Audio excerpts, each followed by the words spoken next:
Okay. So it's your host, AK, with another stream, London session stream, right? So we are waiting for our friends to show up at the Zoom, and we are gonna start this. Let's see what's cooking in the market, right? So there's always something cooking in the market. So yesterday's analysis was actually spot on. So if you look at the market right now, what happened yesterday was already discussed, and we gave our compliments. We talked about everything that's going to happen, right? And it actually happened according to the plan. So the analysis from yesterday was a point on point. It's like 100% correct analysis, man. It's just so beautiful. Looking at yesterday's response from the market towards the direction is just so beautiful. So all we got to do is now at this point in time, we're going to wait for our friends to actually come in, and we're going to start our analysis, and that's how we are going to start, right? So let's just wait for our friends to come in.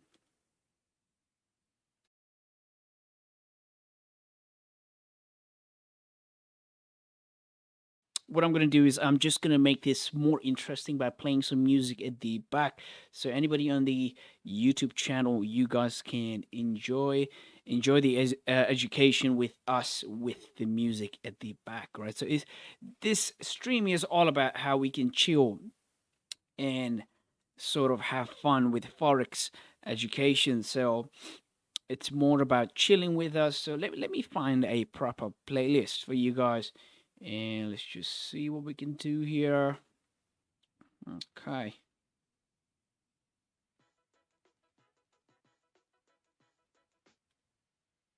Just give me a second.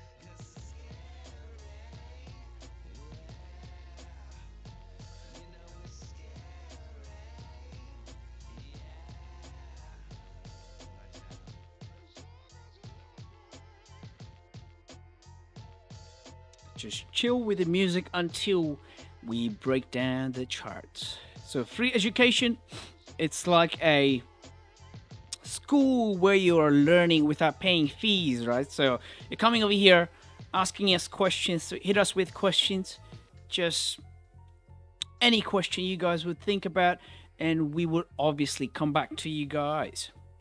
So we do have a lot of knowledge about price action and any sorts of market structures. So if you guys really want us to help you with that, just come up with it on the YouTube.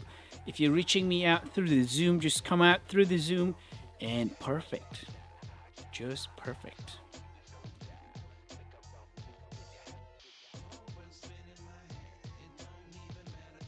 All right, so I got Ricardo here. My friend Ricardo is here, which is perfect. That's just perfect. Let's see if the others are coming in. Okay, so Ricardo, if you notice, yesterday's anticipation was absolutely correct, wasn't it? We actually talked about it yesterday, and look at the market today. Look what the market did today. Good morning, Ricardo. Good morning. Morning for the market. And we're going to check how we can milk at the market today as well. So, just give me a second. Another second. Let me set up the station here.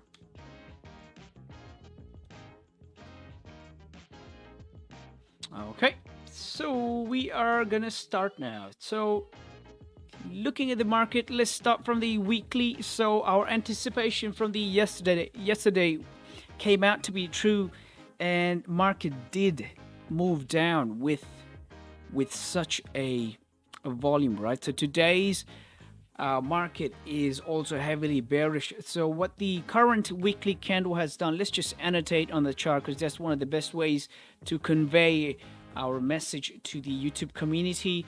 And this is basically what the current weekly candle is doing. So this was a potential weekly support, which this candle, the current weekly candle, actually broke with a proper liquidity grab from the upside.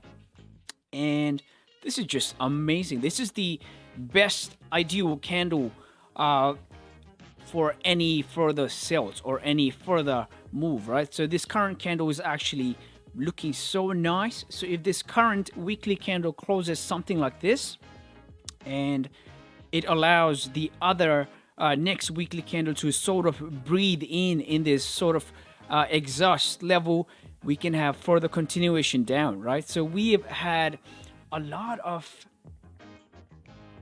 let me do this, just give me a second.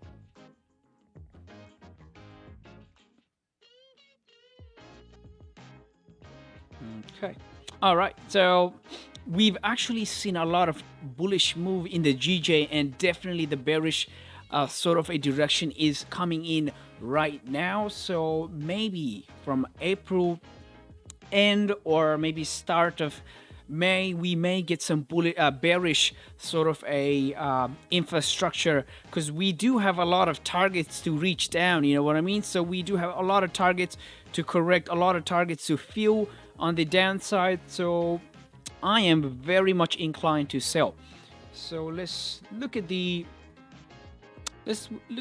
daily candle. So obviously today is Friday, Freaky Friday, so we got to be careful about the Freaky Friday. And yesterday's daily candle, let's look at the yesterday's daily candle. So looking at the yesterday's daily candle, it actually closed down below this support, closed down below this weekly support. So it's perfect, right? So this daily candle is a big bearish candle too. Looks like a very healthy candle. So what this current daily candle ideally should be doing is to continue all the way down to this target. It should be retesting this previously broken daily support, weekly support, and grab its liquidity, then further head down. All right, that's the best ideal situation for this daily candle. So if this daily candle is actually doing its retest right now, that's very good for the further continuation. Other than that, we can actually see this daily candle retesting almost around this 149.860 level before heading down, because the market structure definitely dictates that, you know what, it's a bearish market. So you can definitely see rejection on the top, a major resistance being formed, and three of the continuous daily candles going down with proper market structured candle, right? So you can definitely see there's a higher potential for the current daily candle to further move down. So the potential target, let me see the potential target. So for the intraday session today, the potential targets can be this daily support right here. As we've said yesterday, we broke down the price action. We gave a lot of confluence. We provided our analogies behind the market moving down, and it did move down. Let's see if we can get any further continuation in today's market. If it's going to continue, it's very obvious. And looking at the daily, we just want this daily candle to retest probably this 149.860 level, then continue further down. So let me remove this annotation from here, and let's go to the 4 hour. Okay, just give me a second. And 4 hour. Okay, so the current 4 hour, it's actually few hours in the 4 hour, right? So it's just the first quarter of the 4 hour, and it still has like 3 hours and 19 minutes to close. Looks like there was a support that the price created around what is this level, 149,375 vicinity. So if you look at this, so this right here was the, oh, I got two lines there. Let me just draw one line. So it looks like this is a 4-hour support, potential support. And 149.3, let's just call it 149.3, 370. Just a nice whole even number. So yep, that's going to be the potential support for the price to either break for the continuation down. I mean, the structure is obviously so bullish, right? We can definitely see the market is sort of like inclining towards the downside. We can definitely see it's sort of making this lower high to further continue down. So we just got to wait for the volume again, just like yesterday. So we did plan out our trade. We did calculated everything. It was just there. Everything was just there. You know, information was there. Everything was provided. So we just waited for volume. Obviously, volume didn't show up. It was just slowly lurking down. But today's candle, look at this. It's again conveying a message to us. It's saying to us, you know what? I am bearish. The market is telling us the market is bearish, right? So we just gotta wait. And just give me a second here. I'm trying to get my terminal up and running. And once everything is fixed, I mean, we are mamma mia. We are mamma mia. And looking at the 4-hour, obviously the current 4-hour is sort of making its lower wick. So what we are expecting is this 4-hour to actually retest 149.860 before heading down. So again, today I will be inclined to take more sells than any buys. So let's look at the 2-hour, because obviously I look at the 2-hour as well for any extra confluence. So it helps a lot, right? So just looking at the standard time frame, it tells me a lot of information, but 2-hour has served to me as a extra confluence. So looking at the 2-hour, it might be just ranging. So this might be sort of a 2-hour range. So this is like 25 pips range, which is I mean, I wouldn't love to take any sort of sell or buy around this area, obviously, because it's a smaller range. So let's just read the market, right? So the current 2-hour candle is still bearish, and it is actually respecting the previously formed 2-hour resistance, which is good. So obviously sells look better below 149.370. So further continuing down to this ultimate target, which is like 55 pips down. Obviously it's Friday, so yesterday's Thursday market in the London, we couldn't see a lot of volume. So hopefully we get a lot of volume in Friday, but it's again a freaky Friday, right? You don't wanna follow up with the losses or the risk associated with any previous past trades on Friday. You want to stay calm on Friday, and you just want to read the market, enjoy the price action, enjoy the music, and chill with the group, right? So again, the 2-hour candle is almost to its halfway through level. So it has 15 more minutes left to reach its halfway, right? So other than that, what I can see is, let's look at the 1-hour, and 1-hour tells me also that, you know what, I am sort of making lower high, lower low, lower high, lower low. So if it's gonna actually break 149.370, if it's gonna break below 149.370 and price can retest this level one more time, then we can obviously get sales. So today we're not going to take any impulsive sells because it's Friday. So what we should be able to do is we should be able to change our trading plan, right? We should be able to fix or adapt our trading plan according to the days of the market because of the different characteristics we see in the market. So for now, let's see. Let's just read the market one more time. And looking at the hourly, obviously this hourly resistance is serving this current candle to go down. So for sales, we're gonna wait for price to break below 149,370. We may get enticed to take any sales around here, but we're not gonna take any sales, just like yesterday. Obviously, yesterday's trade worked out pretty well. The analysis was like spot on, 100% correct. Look at the target that we had yesterday. The price actually did achieve all of that, right? So that's just amazing. And let's look at the current 30 minutes. So this current 1 hour candle has 13 more minutes to close. So the question for this current 1 hour candle is it going to stay bearish? And is the next candle going to make a top wick and going to continue down? If it's going to continue down to our direction, that's a big success, right? Because we do want that, and we're going to applaud the price for doing that. And we're gonna say, you know what, GJ, you are my best friend. If it's gonna do what we want it to do. Let's just wait and watch. So looking at the 30-minute, the current 30-minute is actually bullish.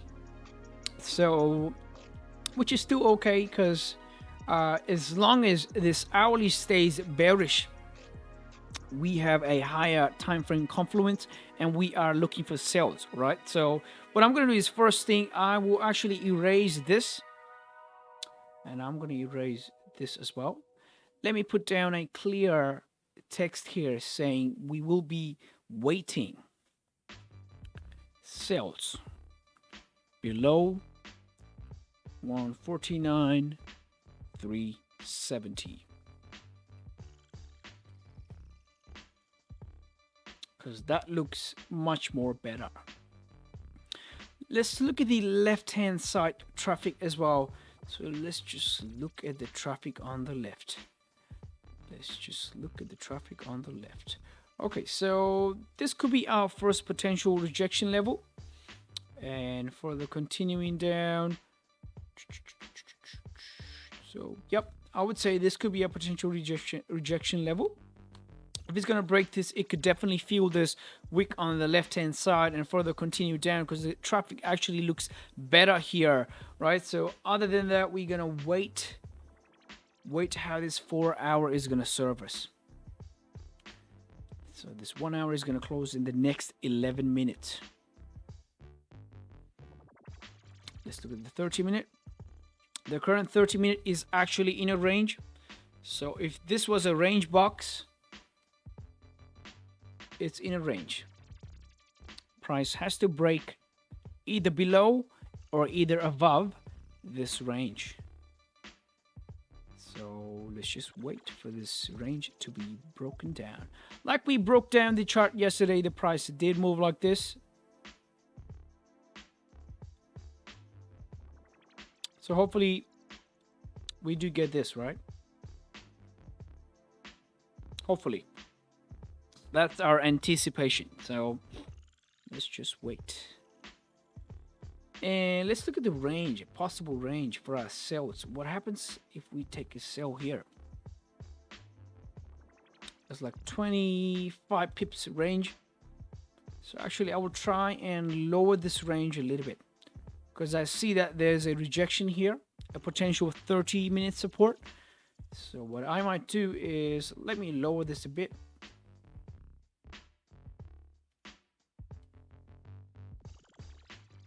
So this is 149,350. This seems perfect.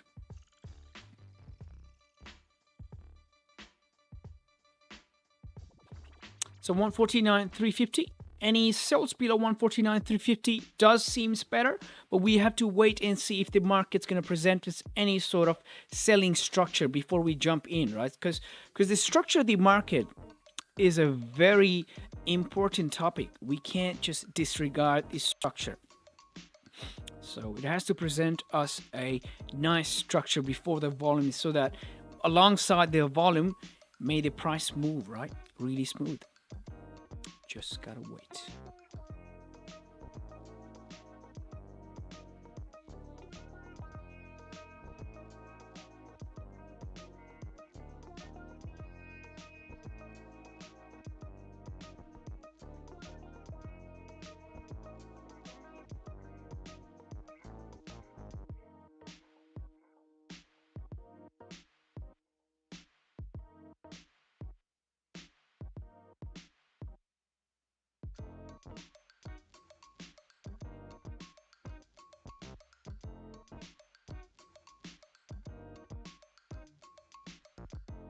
So I'm actually trying to see if there's any scalping buy opportunities too alongside the volume.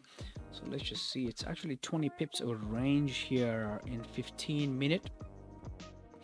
Let me draw a line here. So 149, 640. From 149, actually let's just take it a little bit higher. Yep. So 149, 660. From 149, 660 to 149, 880. So that's our magic numbers right there. On the top side, magic numbers are right here, and it's a 20 pip range. So 20 pip is actually pretty solid to take a trade in. So we're just gonna wait and see if we can take any sort of buy or any sort of sell.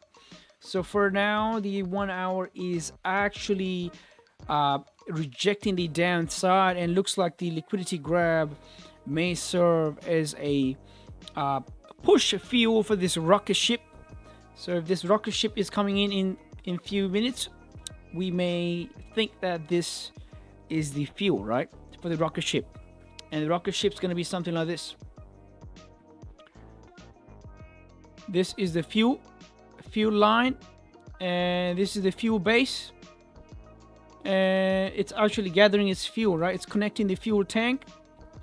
And somebody is here saying, oh, inside the base operator, saying, you know what, I'm going to activate the fuel. And rocket, take as much as fuel you want. So if it's actually gathering its fuel to go up and break this resistance, buys can be good too, above 149, 660. And when we get buys from 149, 660, that's perfect. We can cash in some moons. So here's the moon. We go into the moon, so the rocket is sort of like fueling itself from the base. So if it's connecting its pipe to the petrol pump, it's actually going to fly up to the moon. And we can cash in some moons, right? Let's just wait and see. I think this rocket plans fits pretty well for buys as well. What do you guys think in the Zoom community, guys?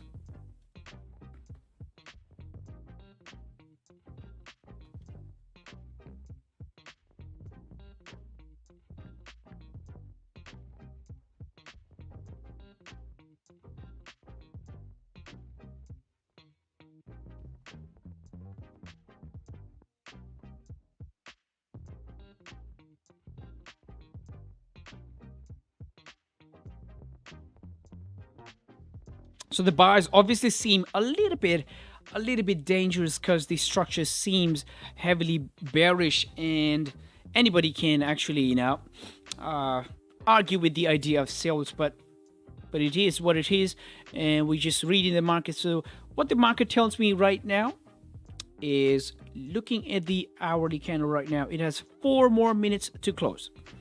And if this was a rejection on the downside, causing this bullish candle to show up, and if the price is actually making a support right now, and the current 1 hour is grabbing its fuel from the fuel tank from down below here, from the base, and if this rocket ship is actually going to fly up, sort of doing a retest on the 149.875 level, this could be a good buy.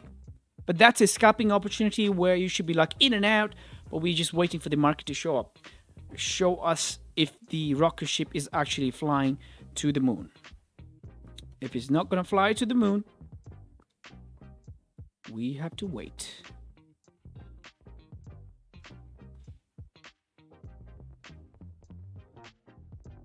So we got 3 more minutes for this hourly candle to close.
Morning.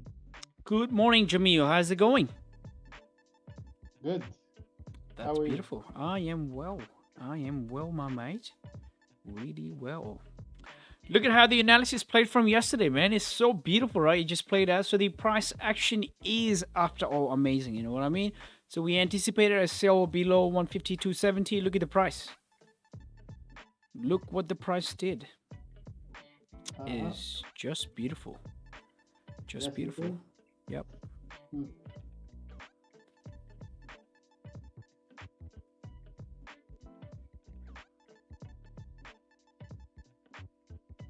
Oh, hi, Nick. Sorry.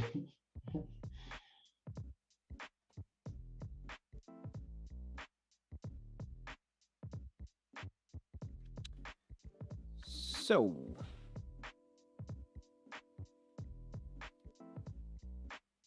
and looks like hourly candle right now currently is actually sort of rejecting that downside, and it has one more minute to close. So let's see how the one more with this one hourly candle closes, and we're gonna see if the buy situation can be speculated as well. So the current 2 hour candle is actually sort of rejecting the downside too, and it is halfway through now. And let's look at the 4 hour candle. The 4 hour candle looks as if it's actually grabbed its bottom side liquidity. So to move up, which is good. Let's look at the daily candle. So the daily candle is still bullish. As I've said, the structure is more bearish. So I'm inclining more towards the sell.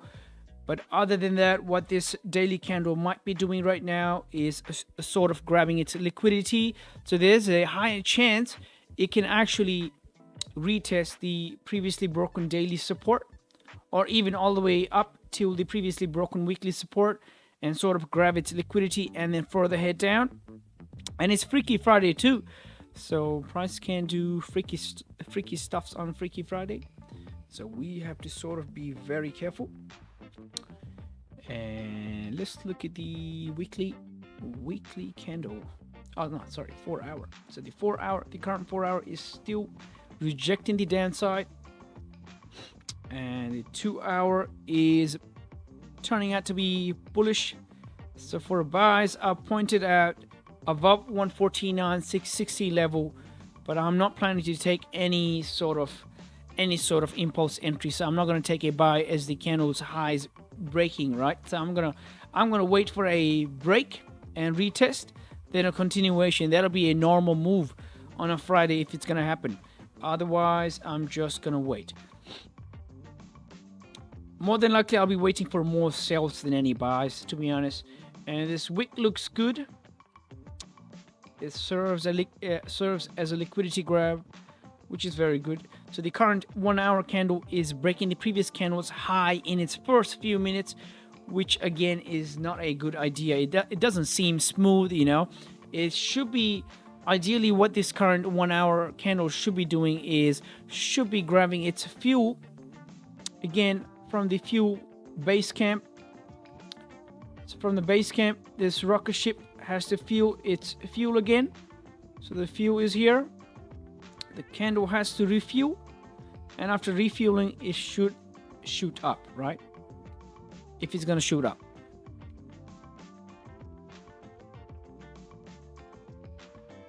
So ideally, it should be filling its fuel from the base.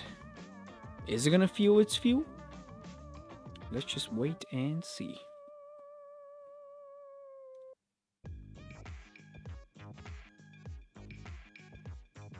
So the price is in a range right now. There's nothing happening in between the range.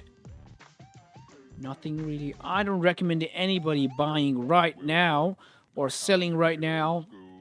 Buys above 149,660 obviously seems nice, but you gotta wait.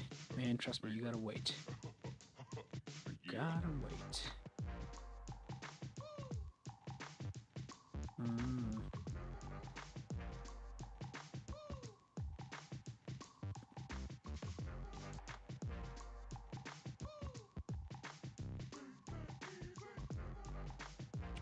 price has a very nice structure for a downside movement.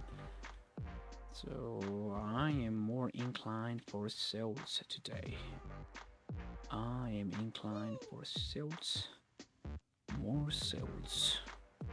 Let's see what happens. The price has such a nice structure. It broke the support, came down, retested that support, came down, retested second time as well, rejected that level, volume kicked in, volume pushed the price all the way down, making a lower low, lower high, lower low, lower high, lower low, lower high, and it's gonna further continue down if the volume is gonna move in our direction, right? So the next potential volume can be in few hour or a few minutes, or in like a couple of hours, 1 or 2. So we're just gonna wait and see if the volume is gonna be in our direction today, because obviously we didn't see any volume being induced in the market in yesterday's London session. So hopefully we get a push today. So now the current 1 hour and 2 hour actually look nice for any sort of downside movement, because the current 1 hour has tapped 149,620, a psychological level on the top as a high. So that serves as a confluence for a sell, but I obviously don't recommend anybody taking a sell here. I would love to wait. I would love to wait, because it's just in a range, so you can actually bounce up, bounce down. I mean, 1 hour does look good for sells, because this can serve as a lower high, and this candle has obviously grabbed this liquidity on the top too, so it can actually feel the wick on the left side and further continue down like 15-16 pips. But I'm actually looking to take sales below 149,350. 149,350.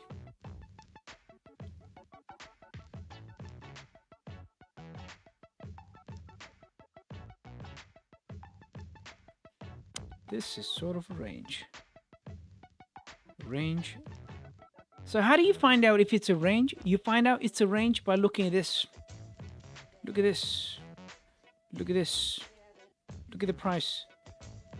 This is the worst price action ever. Right? So that's how you know it's in a range.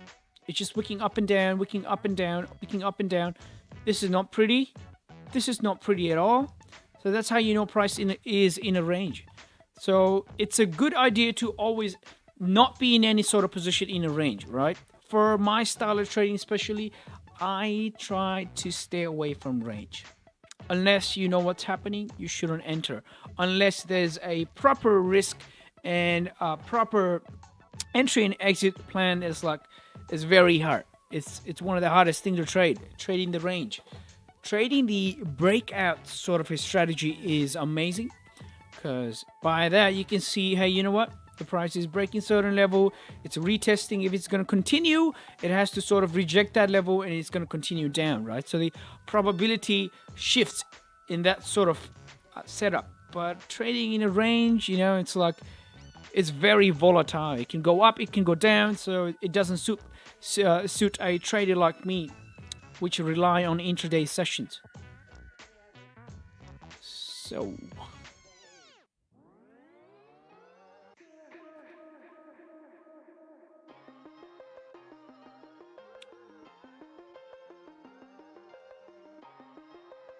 So the 4 hours seems almost sort of a retest to the previously broken support here. So the previously formed 4 hour, the bullish candle, almost sort of did like a retest. So ideally what I want to see for sells, so for any sort of sell position, I would want this 4 hour candle to retest this level.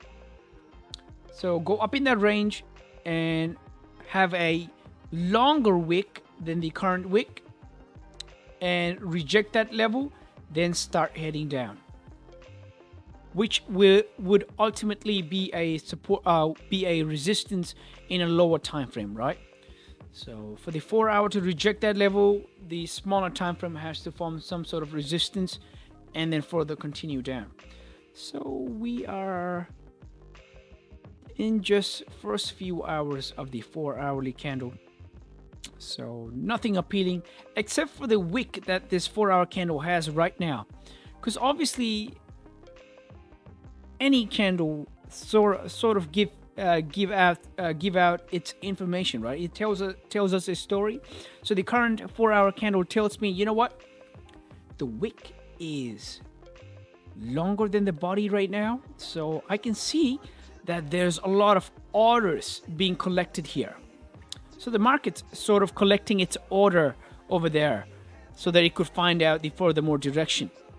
So if there's any orders being collected here, and this is going to serve as a liquidity for this current 4-hour rocket ship to move up, that's just as fine.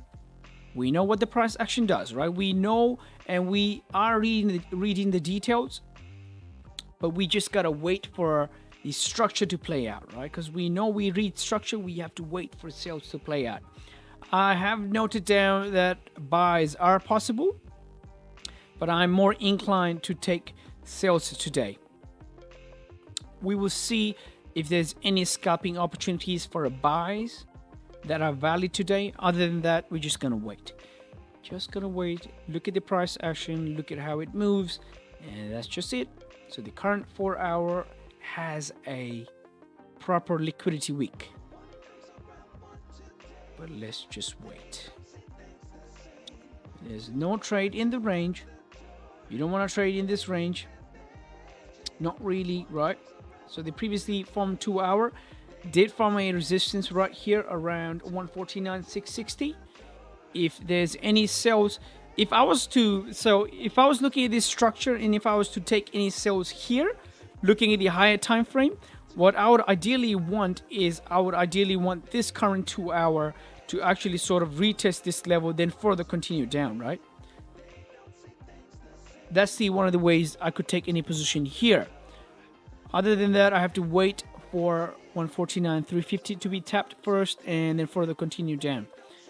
Because this current 2-hour candle hasn't rejected this 149.660 level, I am not inclined to take sales here in the middle of the range. If it was actually rejecting this level and it was going down, man, I would actually take a sell with my stop loss up in this range. But for now, there's no sell, no buys in the middle of the range. If somebody's going to come to me and argue with me, you know what? I see sales. I'm going to take a sell. I see, you know what? This is a proper risk to reward in my trading plan, and I'm going to take a position. So go for it. You know, I don't care. Your risk to reward is subjective to mine, right? And your market reading, your requirement for entry is subjective to mine. So I have to wait for my plan to happen, and I have to wait for the candles to print in the way I want to. I can't just rush in a trade because I see an opportunity.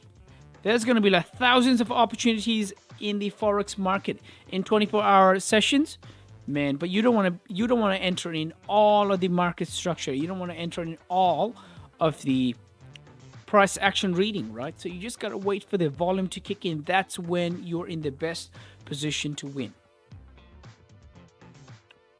You see what I'm going?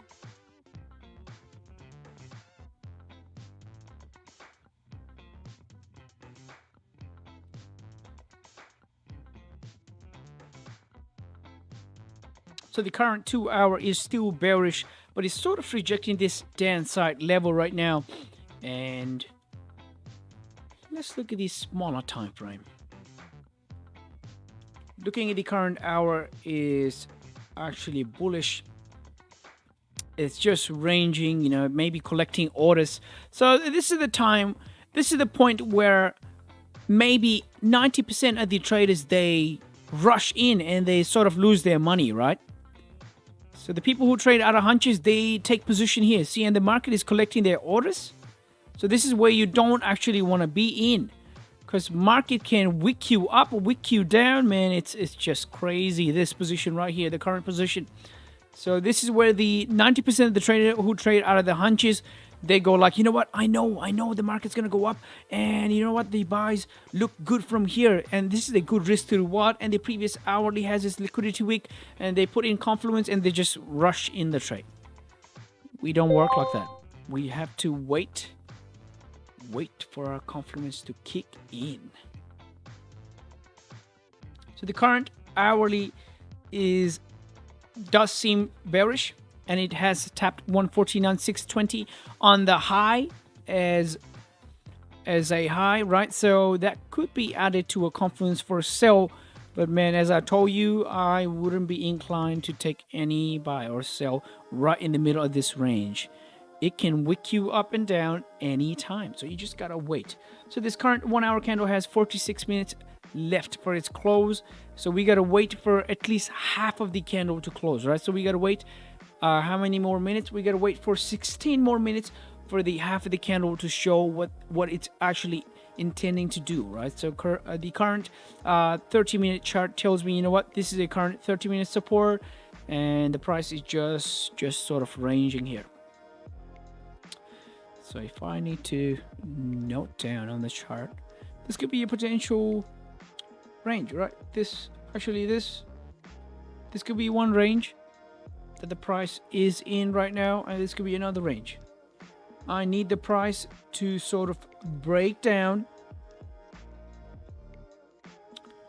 and show me that there's a wick, and this wick here is gonna tell me, you know what, there is a range on downside to fill.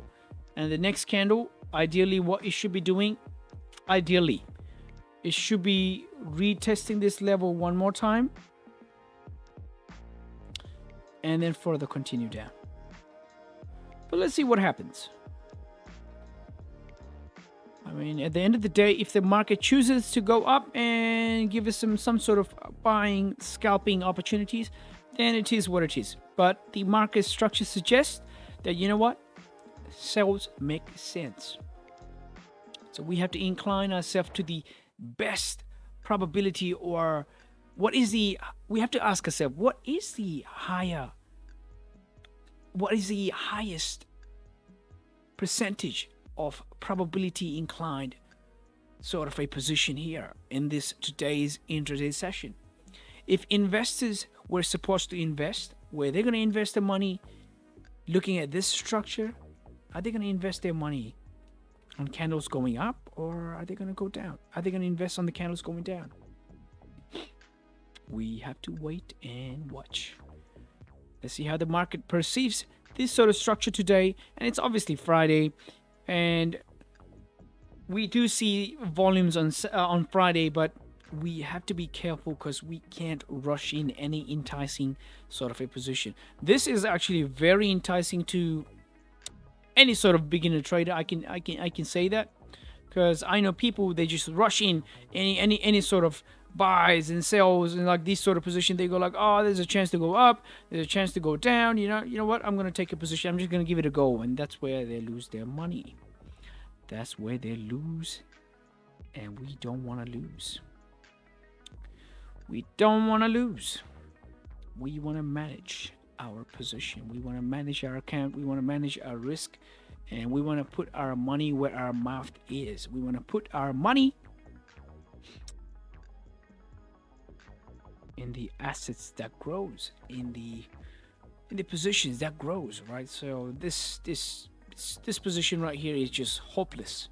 This structure right now is just hopeless. So we just gotta wait and chill.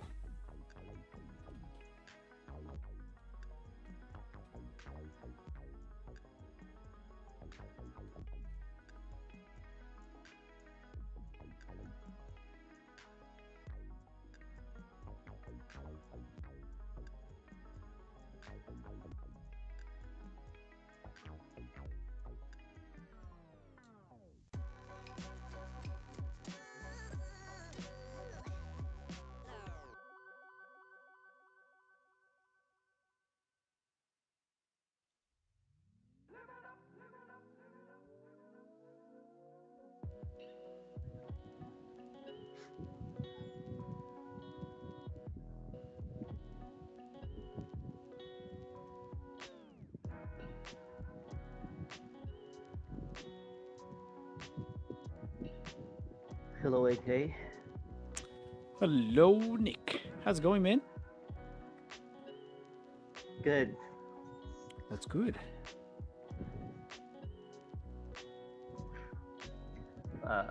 Bitcoin market is going down hardly. Oh, is it? Actually, let's look at the calendar as well. We haven't seen the calendar yet, which is not as good, right? So there is actually, oh, there was a GBP news, retail sales. Oh, that must be the reason why the price was actually consolidating. And the retail sales tells us what, you know what, it's actually really good news. So the price actually shoot up. If the price is good, it should be shooting up, not down. So it should be actually shooting up, and the numbers are really good. It's very good. So let's just see what happens in the market. Is the market actually grabbing its liquidity to further move up? And the news, the news actually seems only 18 minutes old, so it's just a recent news. So let's see how the London's market's gonna take this news at. So now, looking at the news, there's another fundamental. There's another major sort of a red folder news and Euro news. So what I've noticed is around a London session, even the Euro major news actually sort of influenced the pound market. We're going to see how the market's going to perceive this, right? Let's look at the news here. Is there any sort of news? Any sort of news? Expansion due to the ease policy benefited the bank. Okay. There's something about Japan. Something telling us Japan's bank doing good. Biden to propose. Let's look at any other news here. Retail sales. Public bum. Okay, let's look at this. Bank of Japan, gradual economical expansion. So we'll discuss how to unload our ETF holdings and exit. Easy policy at our monetary setting meetings. Oh, that's good. Sounds good for BOJ. And looking at the retail sales volume continuing, which is good for investors to invest in pound. So that's good. And the market's going to open up in the next 39 minutes. In the next 39 minutes. If Jamil, you have anything to look into interesting, man, we can definitely have a look at it. And I'm just happy how the analysis from yesterday played out so well. Just so happy, man. Oh, So hi. hi, Jamil. So what, you want to look at something? I mean, okay. If you have something, if you send us a link, that will be perfect. Yeah, but let me give you the. Okay, let's go with.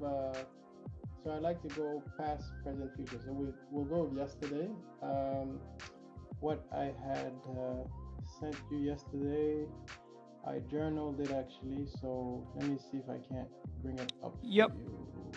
If you bring it up and send it to us, that will be perfect, Jamil. So right now, GJ Market. Is it gonna go up or is it gonna go down? So the current 4-hour candle in GJ, it's almost halfway through. So are we gonna see any sort of volume push on the upside? So now looking at the news, if the market's going to take that news as a positive news, obviously the price can go up, it can head up. So let's just wait how the price actually induces the volume in the market. If you can take buys, if you can actually get any sort of buy position, it can be positive. It can be really good.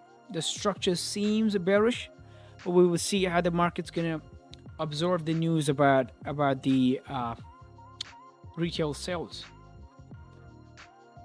So okay. So I've sent whilst that consolidates into your zones, the buys or the sells, we can look at what I've sent. So sent you a chart from yesterday, and then I'm sending you one of its current status. You wanna put the before and after? Oh, yep. We can do that. And then I can, I guess, talk you through it and stuff.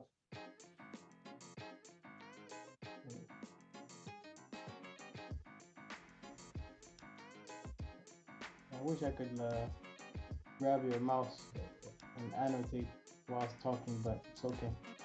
So that was the trade from yesterday, and so it's hit its first. As Yep, you can see. before and after. Oh, looks good, man. You've done really well from yesterday. The market structure played out. The price looks good. It grabbed its liquidity twice on this section. It's just heading down. Perfect. I mean, yeah. So it's perfect. This is perfect. At that point. Yep. At that point, this is where you would apply, for example. Let me make an Akio. You take let's say you take 90% of your profit, and you let the runner run. Now, I do expect a pullback, a little pullback, so it'll be more comfortable for somebody to let a runner pull back and get stopped out. So when that hit target, it took 90%. Let the 10% roll back up, and I expect it to go back down. So at that point, you can even reload, add 0.5% or even 75% of 1%, and it'll head to its next target, because for example, today there are going to be all types of speculators. You're going to see price go up and down, up and down, up and down. But when everybody's been knocked out, all the small players have been eradicated, it will continue to its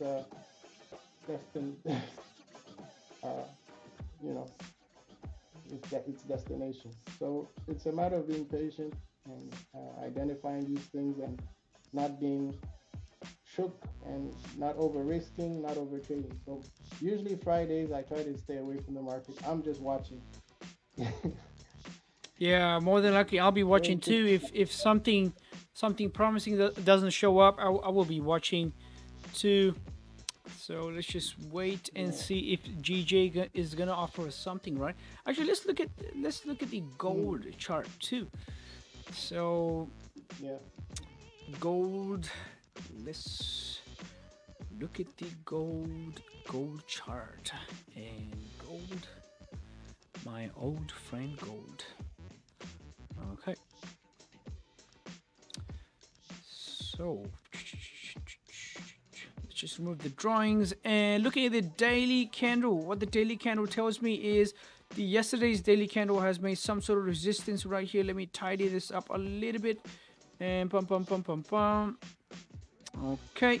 And the current daily candle has grabbed its liquidity on the top side. You can definitely see that there's a big wick on the top side, so that's a good sign for the price to reject if it's actually rejecting and trying to go downside. So that almost seems as if a retest on the daily support over here, or it might actually reject that heavily if that is a rejection level. So what we can do is we can go into the lower time frames. Let's go to the 4 hour. Looking at the 4 hour candle, the current 4 hour candle is just bearish, and the previous 4 hour candle sort of did its liquidity grab on the top side. So let's see if this is the potential 4 hour support, and this could be its closest rejection spot, and this could be an ultimate target for any sort of sell. That will look good. I mean, looking at the 4 hour, it almost seems as if this level right here was a key resistance level. So let me annotate properly.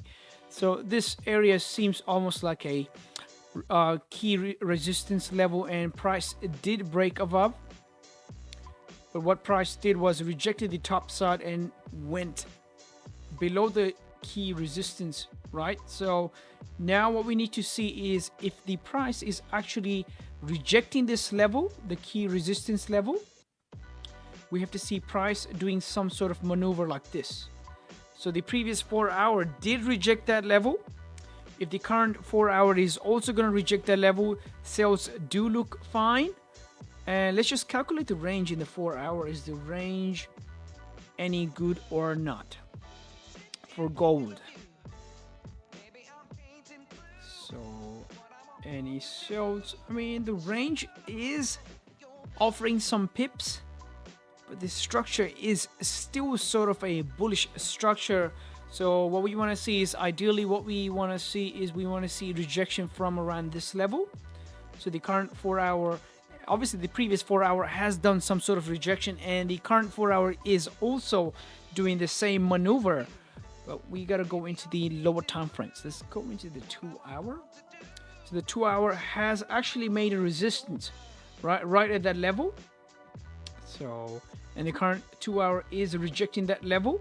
So sells below this level right here. Oh, let me, yeah. So sells below this level does look okay.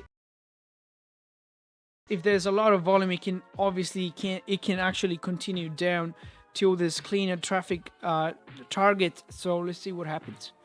Let's look at the hourly candle. So the hourly candle is a bearish candle right now. There's a wick to fill on the left side. This sort of range is dangerous to be in, right? So I will actually be inclined to take sells. Actually, let's see the range from here to here. 25, 22, and 40. Okay. Interesting.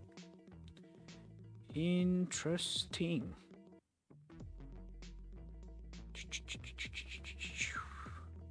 So this 30-minute candle is rejecting that level too.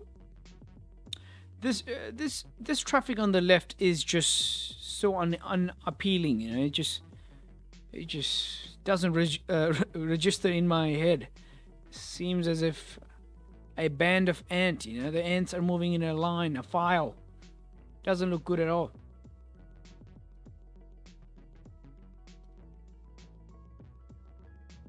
For the intraday session, obviously sales may play out, but this range doesn't look good at all.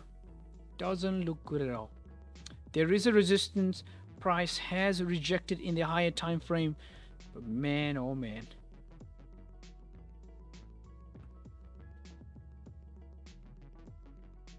$14 pips, 39 pips.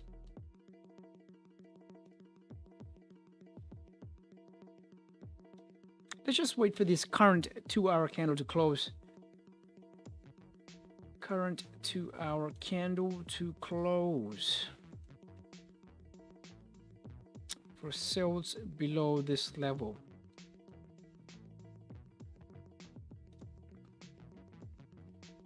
Mm-hmm. 1 hour support. 20, 30, and even more. Okay.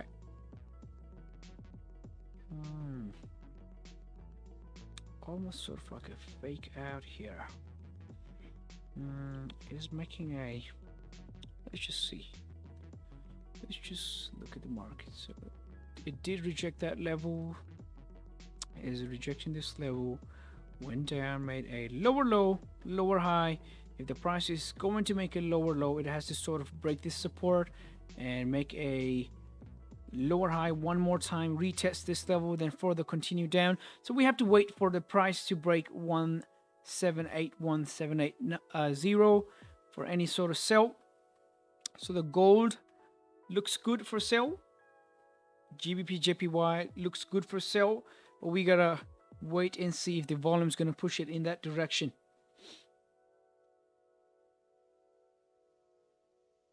Two-hour candle. It's gonna close in next 27 minutes.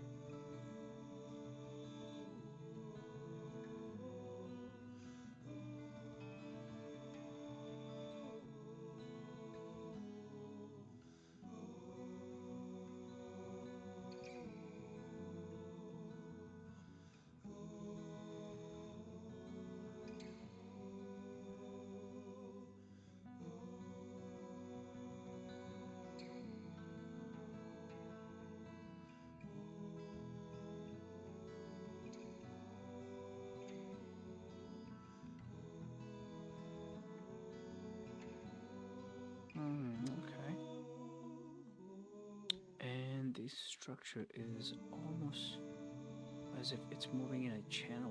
So is it gonna move up or is it gonna move down? We have to wait and watch.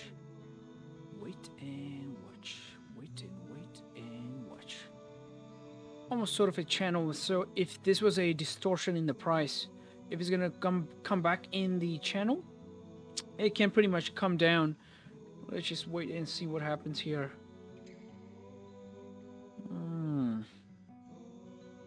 Because I don't want to just rush in any sort of trade in a Friday, especially in a gold, and lose my pants off.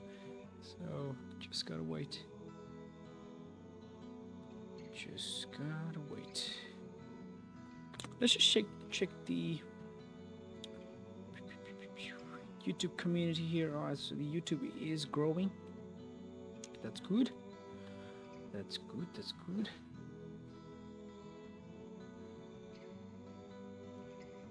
$30 minutes.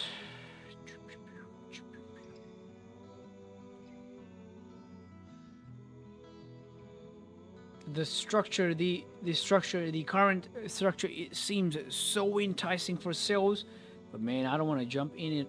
I just want to look at the price, and I just want to enjoy. If it's gonna move in that direction, if it's gonna go down, I might have to just say, you know what, beautiful.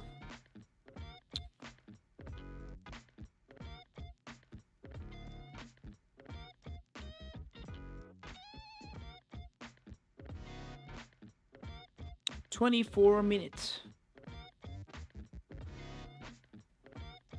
So the current 4-hour is rejecting that level, which is perfect for sales, because if this 4 hour is going to close below 1781.790, the next 4 hour has to sort of like do a retest. So we may get enough time for any sort of sale execution in this downside range. And for the continuation, filling the wick and all the way down, that's good, if that's going to happen. Let's look at the weekly. The weekly is also sort of rejecting that level, almost sort of a retest, as we discussed before.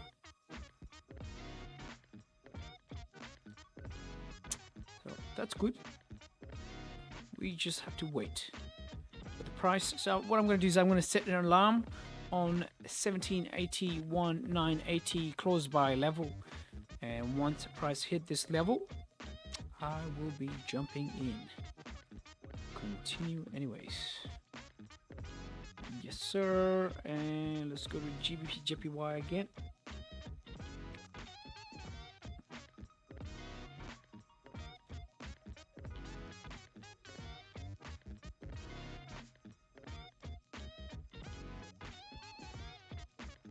So the price is still playing around the range, more than likely collecting orders for any further anticipation of the direction, right? So if it's actually collecting orders here, we are not in any sort of trade, so we are in a good position. Not being in a trade can also be like a really good position, right? So we are not in any sort of trade, no buys, no sell here.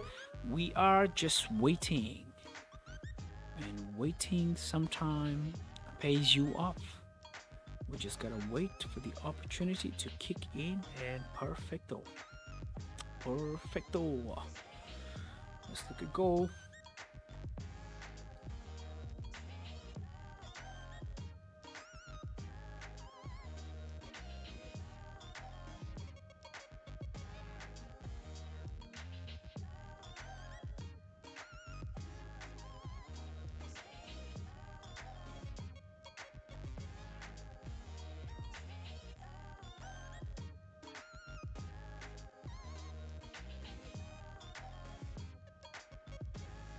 The structure looks so enticing, man. It seems almost as if like, you know what?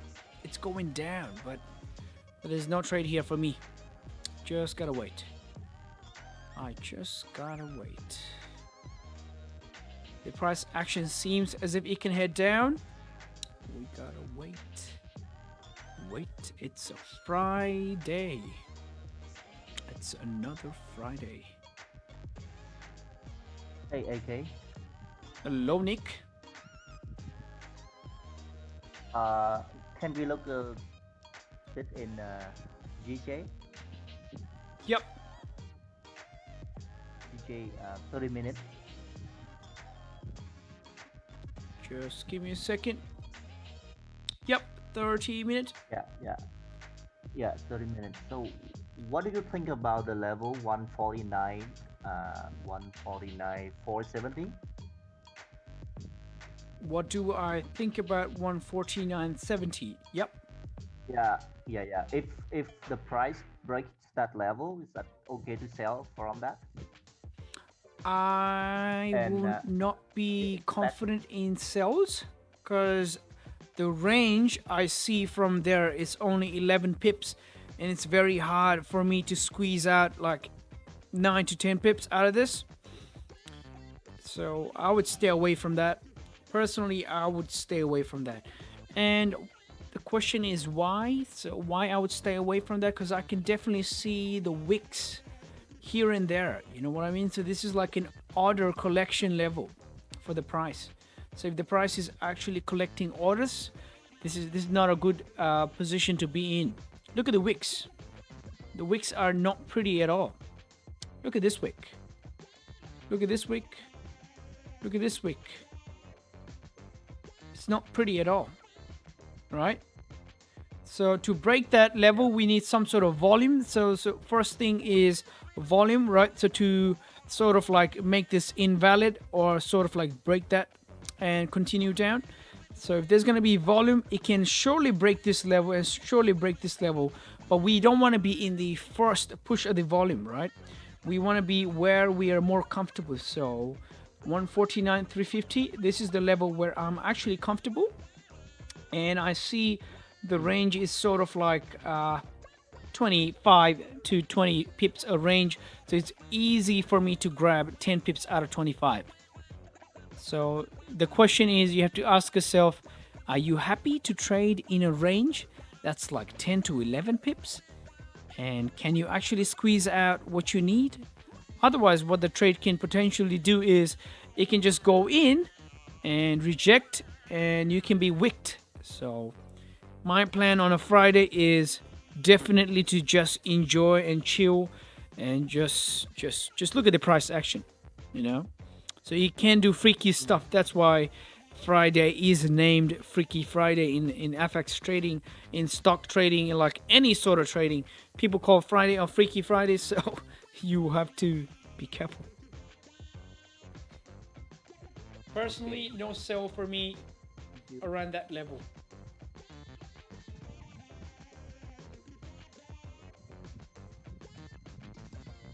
Thanks, bro. You're always welcome. You're always welcome. So yeah, this is what trading is, you know, just waiting, a lot of wait, and you wait and you see the opportunity, you grab it, you get paid. But until then, you just wait. There's nothing you can do except for waiting. Because I don't have the authority to push the price, see, so I just gotta wait. Now, if you look at this current 30-minute candle, looks like it's almost moving sideways, right? So these guys looks like brothers and sisters. They're just moving in the park, hand over the shoulder. So the little sister is on the top of this brother's and another sister's shoulder, and they're just walking around the park. So they're almost as if nothing. So this is not good for us.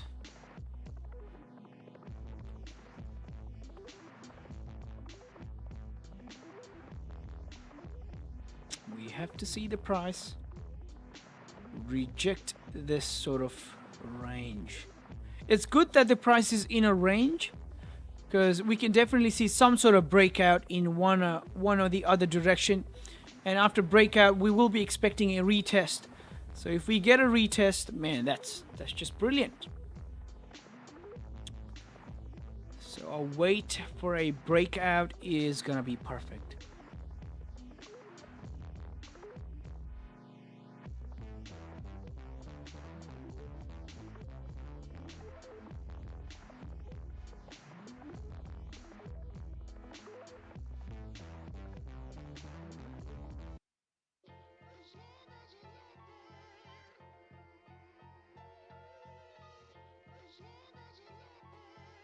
So what I'm gonna do is I will try and get myself some water. If you guys have time, get yourself some active fluid so that you can hydrate yourself as you're trading. So I'll come back to you guys in a second. If you guys have anything to talk about in within the group, perfect, just go for it. And I will see you guys in a second.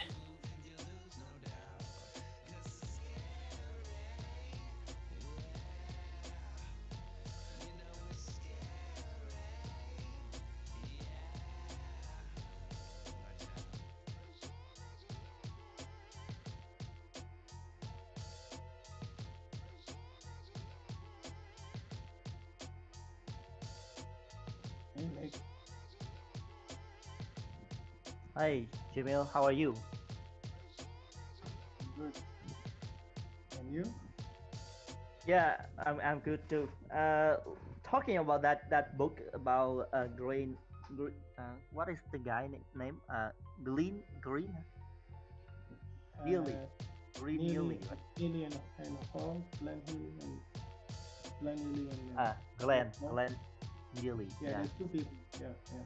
I had his book in um 2019. Yeah, Then you around, should be a around. millionaire by now. But I gave up. I gave up for like for a month because uh, If I tried to you think digest. it's easy to be, you think it's easy to be a millionaire, you have to read that book, man, and you have to read it again. Yeah, yeah, yeah, Hey, if it was yeah. that easy, everybody would be rich. You have to read that book. That's one of the best books, you know. Oh, really? Okay, okay. So, Yeah, you've been profitable with that book? of course. If I know an accident is coming, I avoid it. And everybody goes and, you know, I know a lot of people. Oh, this week wasn't good, blah blah blah. But you know, Yeah, you have to basically trade what you see, not what you think. You don't try and predict stuff and everything. No, no, no. If something is happening in front of you, read it and then act accordingly. Not a pre-programmed mechanical way of dealing with stuff like, you know, sometimes your mechanical way will work, but sometimes it won't. You have to use it at the right time. Guys, So, yeah, yeah, just imagine Nick goes to home. Nick goes back to his reading table and he starts reading the book. Next day he comes in, he's like, bang! Man, guys, I'm a millionaire.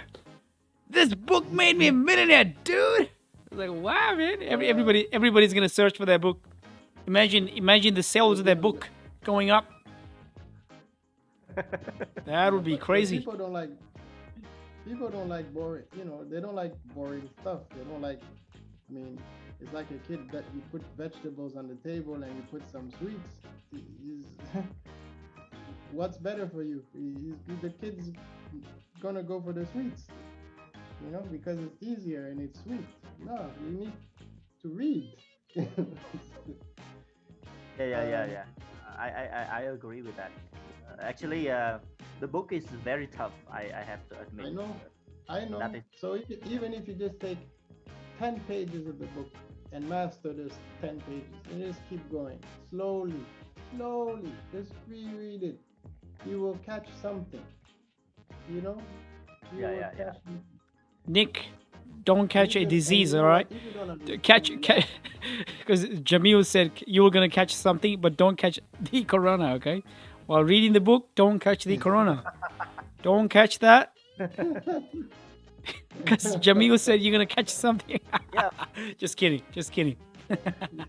yeah. Speaking of that virus, what the Yep. situation in your countries? Oh yeah, Australia is actually doing really well because we actually closed down every border to anybody coming in, so it's like doing really well right now. And we've got this Yeah, yeah. vaccination program, so it's doing pretty well right now. What about you guys in Vietnam? Is it good? Vietnam, very good, very good. Vietnam I is think it's clean. very good. I heard it's very good there. I heard. Yeah, yeah. That's good. Uh, AK, I have one friend. He's still in Australia. He's Vietnamese, but he he works in Australia. But he at the moment he cannot come back because the government, the Australian government, does not allow him to go back to Vietnam. Actually, they do allow overseas traveler or workers to go back, but there's only like a few special flights, and only you can only get the ticket by paying a lot of money. So that must be one of the reasons, because people are not willing to pay a lot of money for a single usual flight ticket. You know what I mean? You're not willing to pay $4,000 for a 20 bucks 20 bucks Coca-Cola, right? It's like crazy, just absurd. So yep, Right. that must be one of the things. So what about you, Jamil? Where are you now? In London? Yeah, I'm in London. Yeah. Sometimes I go in between London and Spain, but recently they increased the difficulty to travel, unless you have a really really good reason. I mean, I can always make up a reason to travel, but yeah, I'm in London right now. People are acting like this virus doesn't exist. Just chilling, acting like nothing happened. No discipline here. No discipline. Yeah. But in terms of statistics, it looks like they vaccinated the most people in the world. So I think that's where the confidence comes from.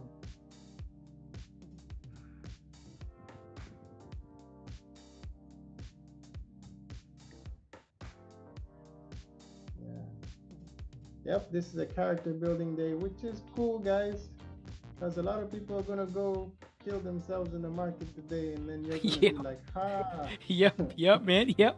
The market's gonna laugh on them. We are absolutely sorry. But the market's not gonna feel sorry. The market's gonna take your money away. If you're gonna throw your money at the market's gonna take your money. You should know where to put your money. You should know where not to put your money as well. So this is a character building day. Looks like it's actually doing something similar to yesterday's. Like the structure is bearish, but no volume. So if there's no volume, there's nothing. You know what I mean? So just gotta wait. Let's look at the gold. Maybe gold is showing some moves. Like, gold is still doing nothing. Oh, look at this.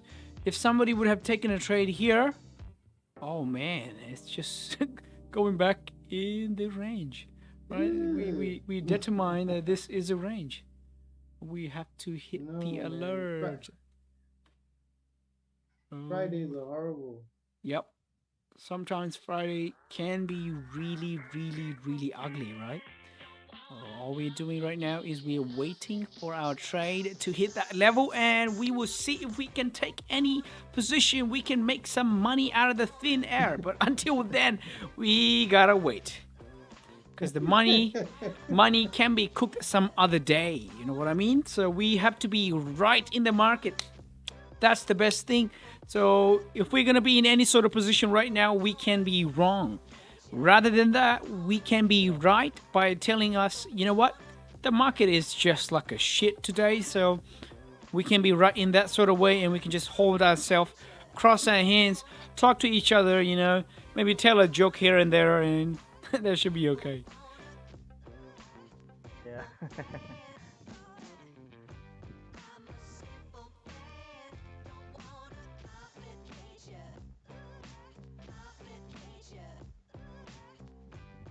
Have you ever visited Vietnam or some Asian countries?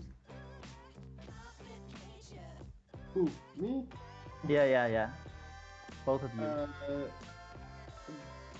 Apparently, I've been to Hong Kong. I don't remember, and I have been to Japan. Yeah, I've been to Japan too. Yeah, that was pretty cool. But yeah, I was planning to travel a bit more out there, but obviously, for obvious reasons, we can't go anywhere now. But hopefully one of these days everything will get somewhat back to normal and we'll travel. So Nick, is your country allowing people to come in right now as well? Is it open or what's happening with that? Uh, it's partially open, but I think that it will not allow someone from India to get in now. Uh, So I think it depends on nationality.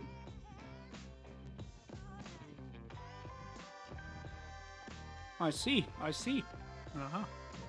I think that situation in India now is pretty bad, right? I read the newspapers this Yeah, morning. yeah, that's what it says. And Australia's actually banning any fellas from India to come in.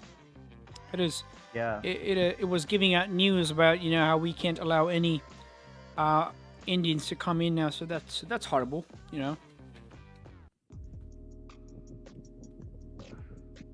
yeah, they have this triple mutated virus, so yeah, people don't want to deal with that.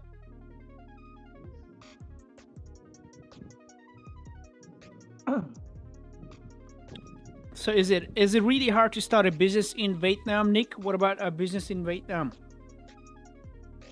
it's pretty easy. I think Vietnam is very open with business, with yeah, foreigners.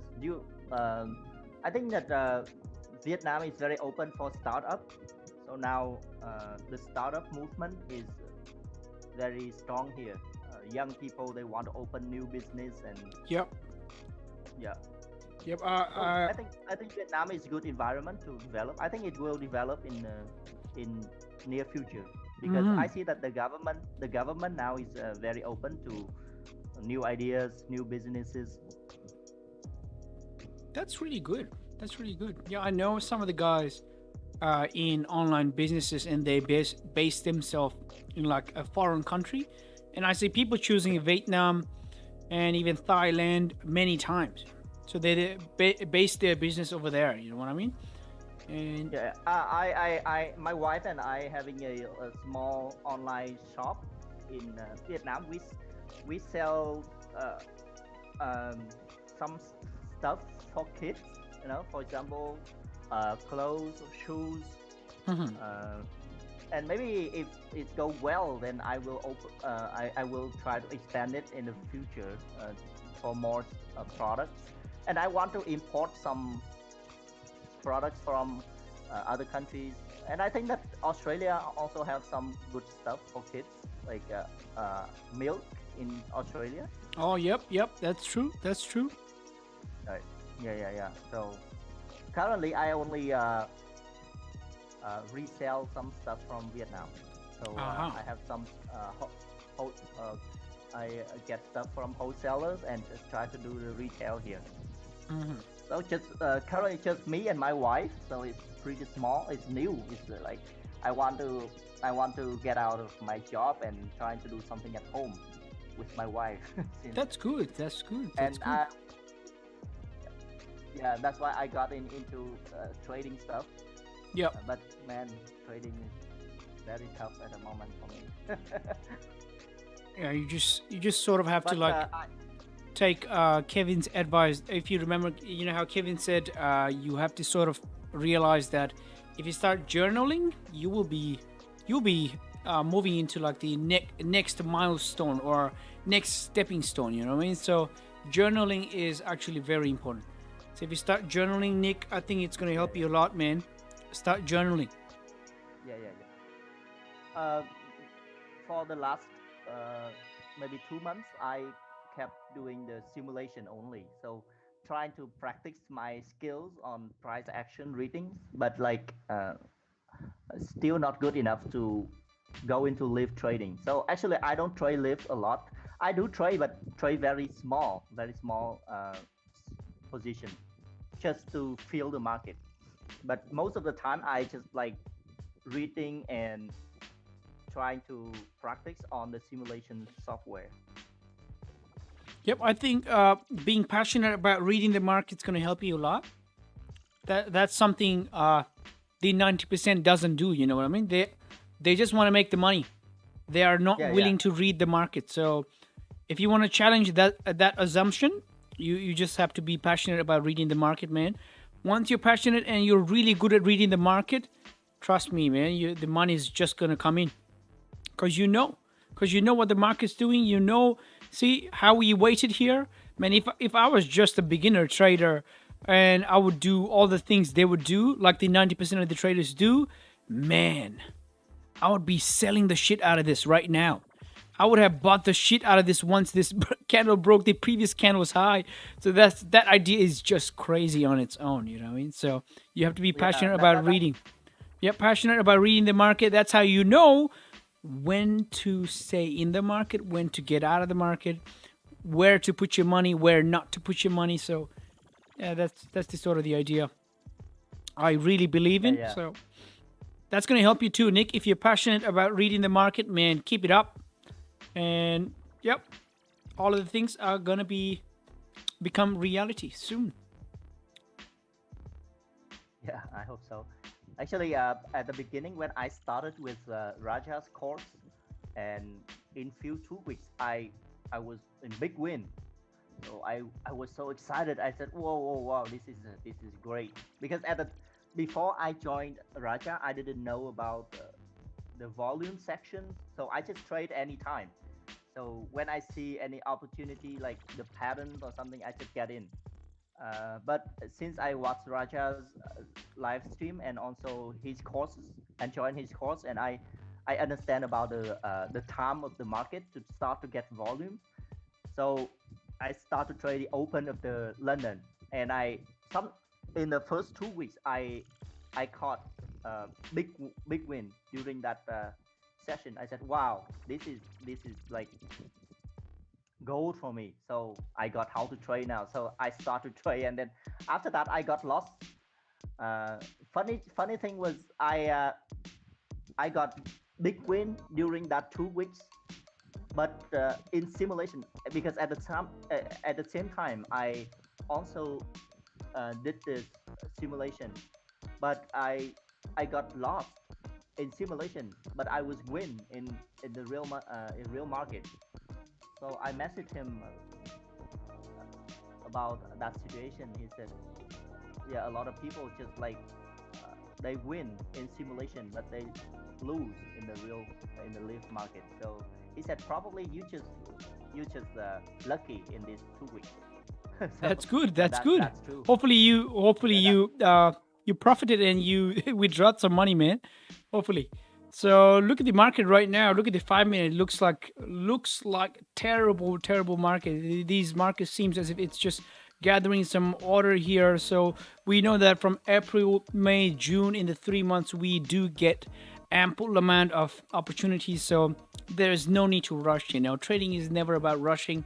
If you want to rush, you gotta rush in sort of manner, as in you have to be on the go to learn about the price action. If you rush and if you pressurize yourself, if you help yourself, if you challenge yourself with the ability to learn price action, that's it. So one thing you need to pressurize yourself about is not overtrading and being passionate about reading candles. After that, man, you will get the opportunities.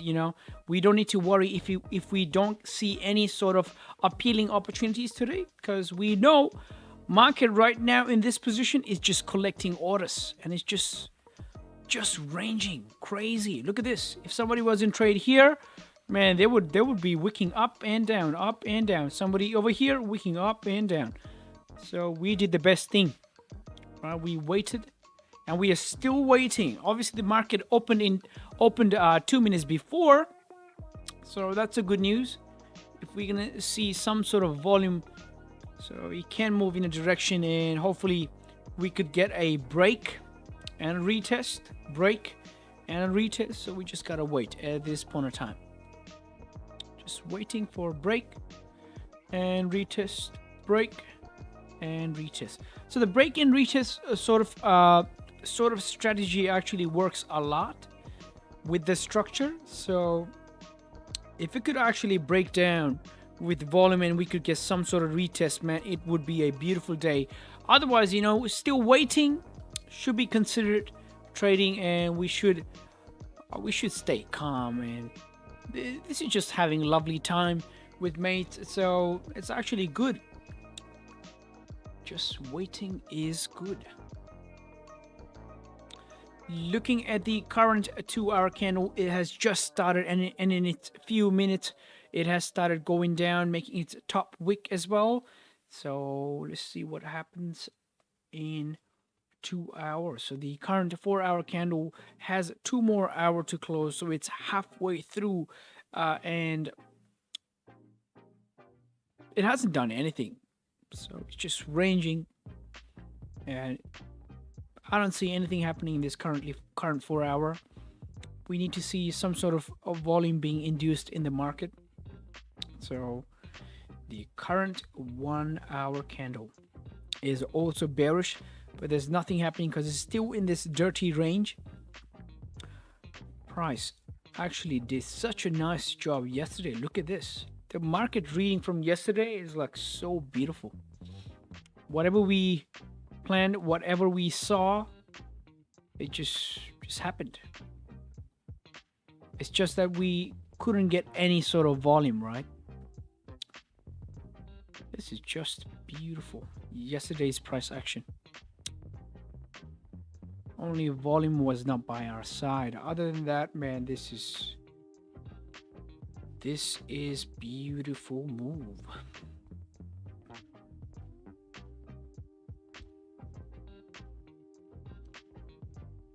Hopefully we get a break and a retest. So that's the money making plan for today. Let's see if GJ is going to give us some money today, or is it just gonna stay there breaking people's heart? Because it's actually breaking some of the people's heart. I can tell this. There are traders out there in the world right now with a broken heart. They're in a big sorrow, man. I hope nobody's crying in the trade.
GJ has hit a significant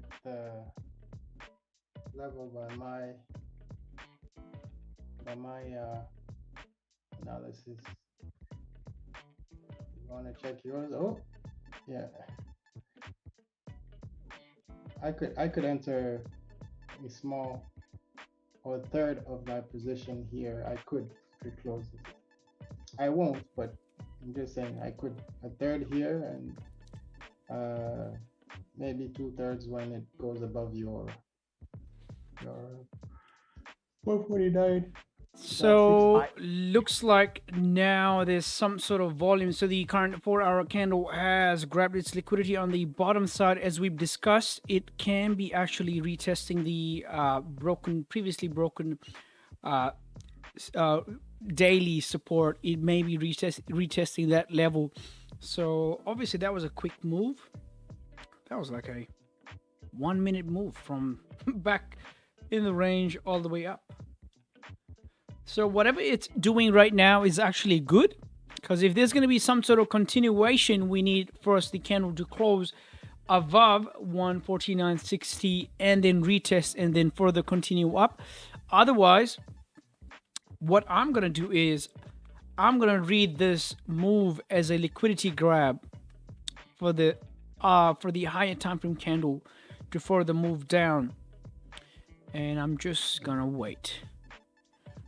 Or otherwise, if we see the response of the market towards the retail sales news as really positive, because we are already 9 minutes in the market open.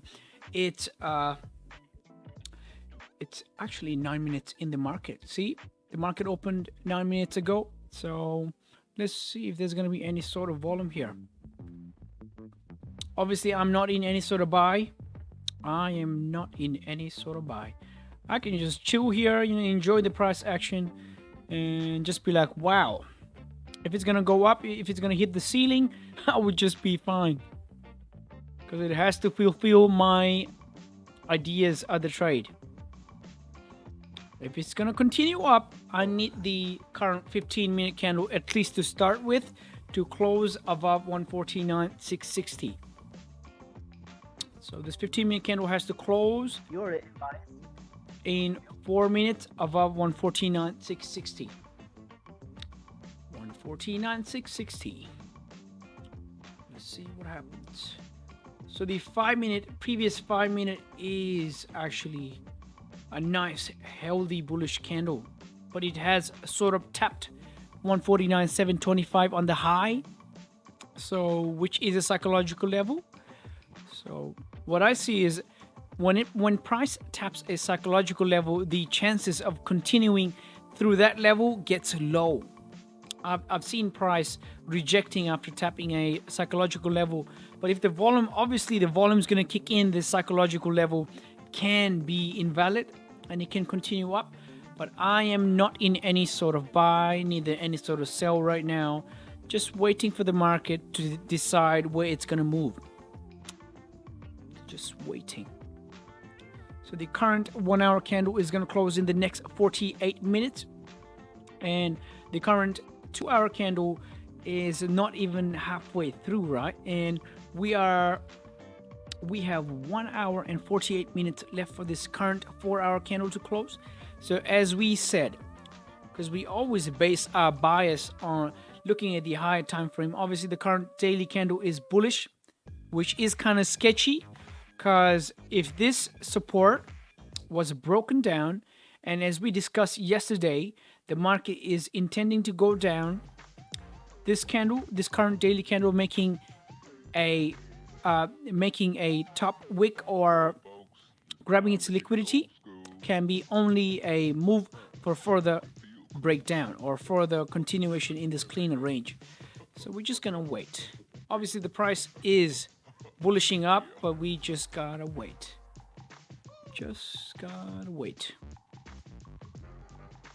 Looking at the 4 hour, yep, it is bullish.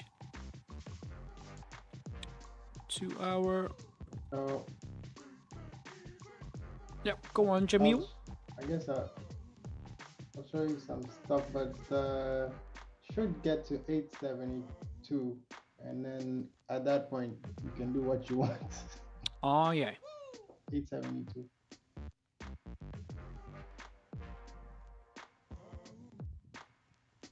so this 15 minute is gonna close in the next 1 minute. If this 15 minute closes above 149.660 and the next 15 minute candle taps 149.660 and further continues up, that's looking good for me. But other than that, I'm just gonna wait. And at that point in time, I have to sort of see that, you know what, Is the range enough for my entry? And let's see. Let's check the prices in the range. It's 22 pips. Let's just wait. I am not taking any impulse entries today because that's just my trading plan. So let's just wait and see. Wait and see.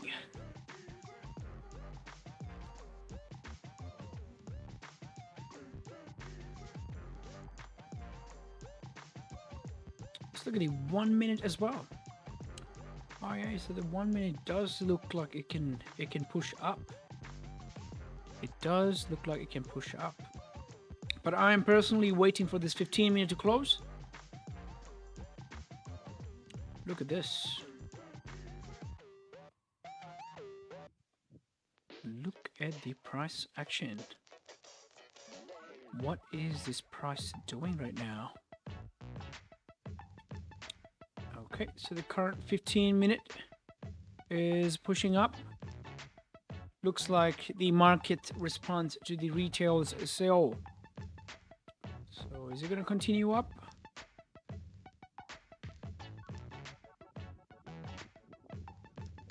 Oh, the next 15 minute has broken the previous 15 minute highs in the first few minutes. Looks like Jamil has got a really nice sell today. Really nice buys today. Sorry, Jamil.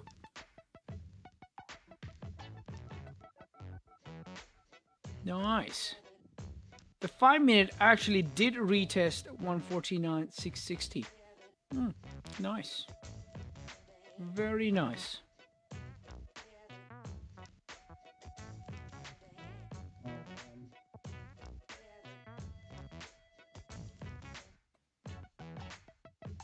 So the current 30-minute candle is going to close in next 14 minutes.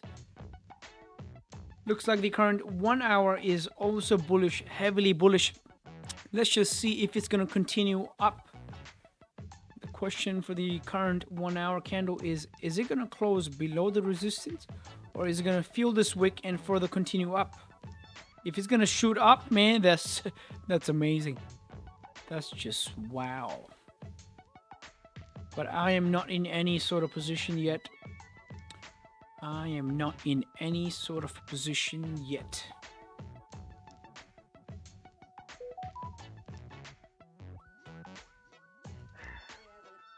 It's tapping the trend lines.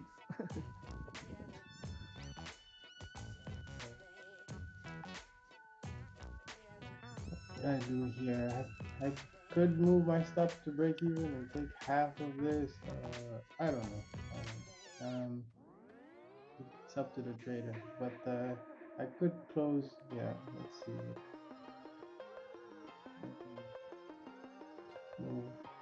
Reduce my risk here.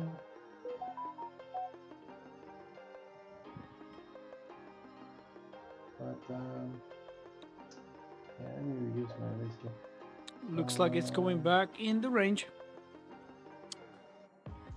Yeah, there's nothing for me. Cool. There's nothing for me today. Wow. Look at this. The price is continuing up. I think I still think 872, but hey, I could be wrong. Let's go. Can we get 872? Can we get 872? Can we get 870 for us? Can we get 870? Yeah, looks like we can get 870. To be honest, the 5 minutes look like a healthy bullish candle. It just doesn't make sense for me to take a trade on 5 minute based on 5 minute, you know what I mean? And the 15 minute right now hasn't even made its lower wick.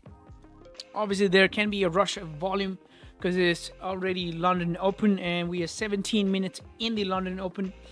So, yeah. Let's just see. Sales now, guys. Let's just see. Remember, always. If we're gonna get 870. Oh, there we go. And we tap 870. Let's go. We're gonna do the celebration for Jamil in a few minutes in YouTube. That was a call, man. That was a call. That's a call. That was good. That's it. I'm done for the day. Good job. Happy, happy, happy. That was good. It's very good. Yeah.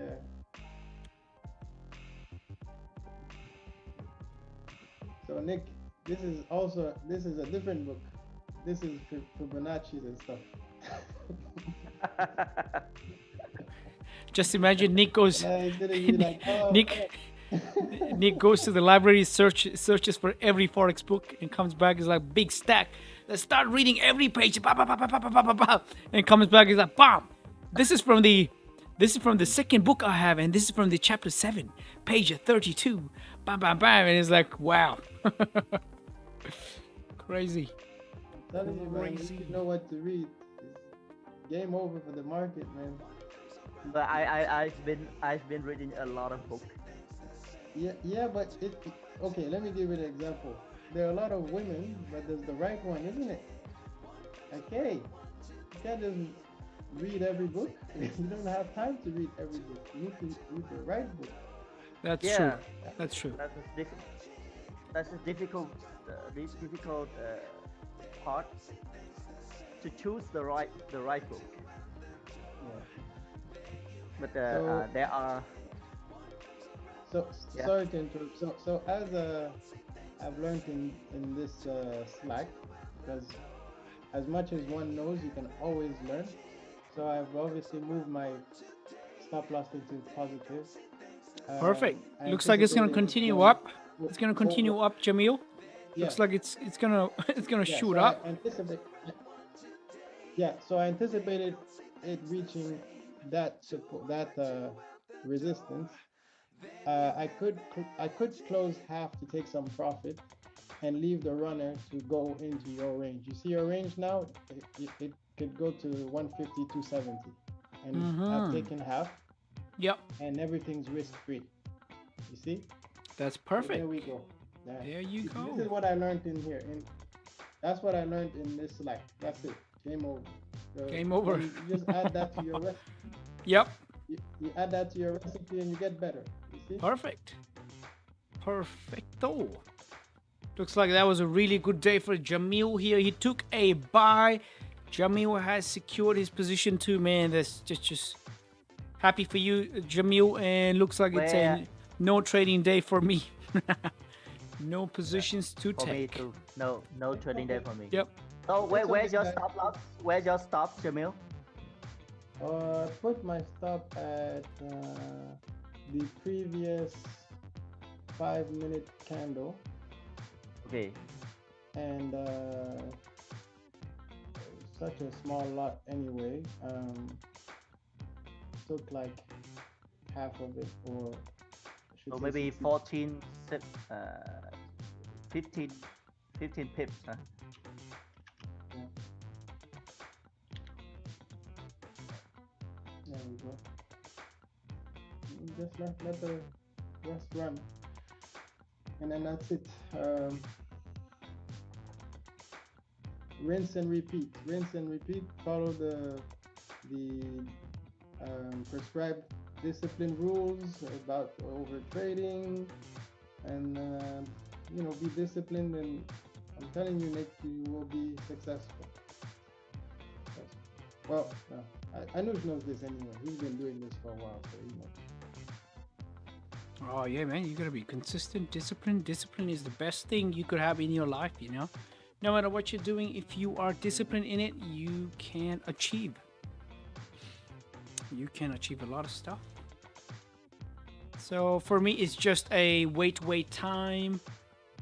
Just waiting if there is any sort of sales playing out. If there's not going to be any sales in London session, I will come back in New York today, and I'll see if we could get any sort of sell or even buying opportunities. But until then, man, I just gotta wait. We are in a very dangerous range again, right? If this was sort of like a fake out or a market grabbing its liquidity, it may as well push up. But the current 1 hour, what it's doing right now is it's actually bullish, sort of rejecting the top side, and it has 36 minutes left for its close. The current 30-minute has 6 more minutes left for its close. So the question for this 30-minute candle is it going to close above this recent 30-minute resistance, or even close above 149.900? If it's going to close above 149.900, as Jamil said, there's a higher chance of this price continuing through the range. So ideally, what I was waiting for was a break of this level and a retest. Obviously, because of the volume, we haven't seen any sort of retest. So I always plan to put myself in the best position to win. And if I don't get any sort of best position, I just don't take the position, right? And right now I'm telling myself, you know what? If there's going to be any furthermore buy, I have to see a retest. Otherwise, this may serve as a fake out for me, or as an extra confluence for sell, or an extra liquidity grab for the price on the top side before it moves down. But I gotta wait for the candle close and a proper establishment to tell me, you know what, now the candle is telling me this. So the question for the current 30-minute candle, this current healthy bullish 30-minute candle, is it going to close above this recent 30-minute resistance or below? Is it going to close above or below? Let's just wait and see. 5 more minutes left for this 30-minute candle to close. Let's look at the smaller time frame. Looking at the 15 is still bullish, hasn't made its lower wick. Let's see what happens. So the current 5-minute is right at that 149.900 level. Previous 5-minute closed below 149.900 level, which is also a resistance level right on the left. So let's just wait. I mean, for the people who got buys, man, who had a buy stop there, somewhere there, and it worked out amazing. Oh, and the gold has hit that level too. Let's just go to the gold. Gold chart. Whoop, and the gold is moving. Looks like it's gonna head down.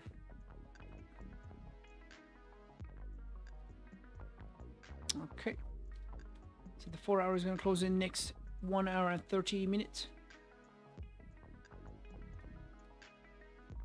So the previous 1 hour just ranged back in the range. Obviously this is very dirty, so the price closing below 11781, 790 is going to give me more confidence for sell.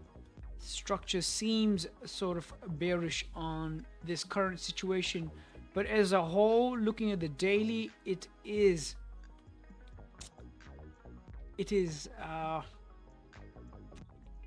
still actually looking bearish on the daily too. Let's see what happens. Are we gonna get any sells in gold? Because obviously buys, we couldn't catch it. Any sells on gold?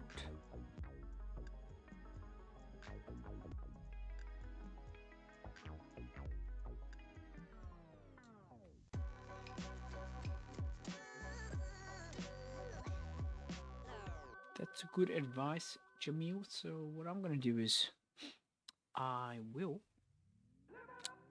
do this.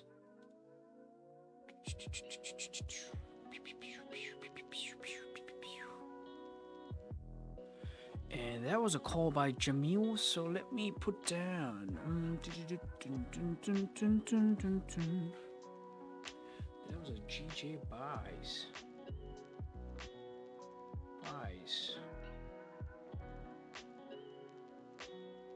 By Jamil.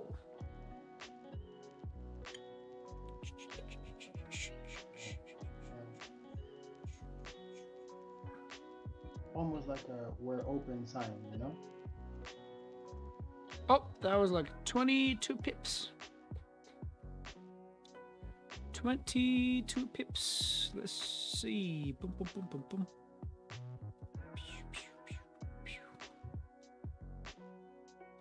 Yeah, put it in like yellow or something. When they see it, they'll be like, oh. Yeah. Let's check out this Anush guy, man. Sure. 20 pips. So that's good. Let me put it in yellow or orange.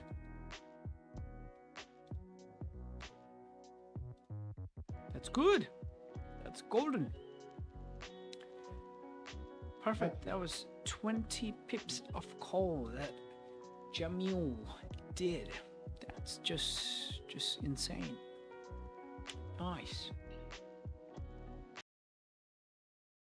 Well, we'll see. We'll see what happens. Yeah, let's see what We're happens. still in there. Hopefully it does move up because of the market's response towards the retail sales. Obviously, I didn't trade based on that fact. So I have to just wait and see if I can get any sort of opportunities after a structure forms, right?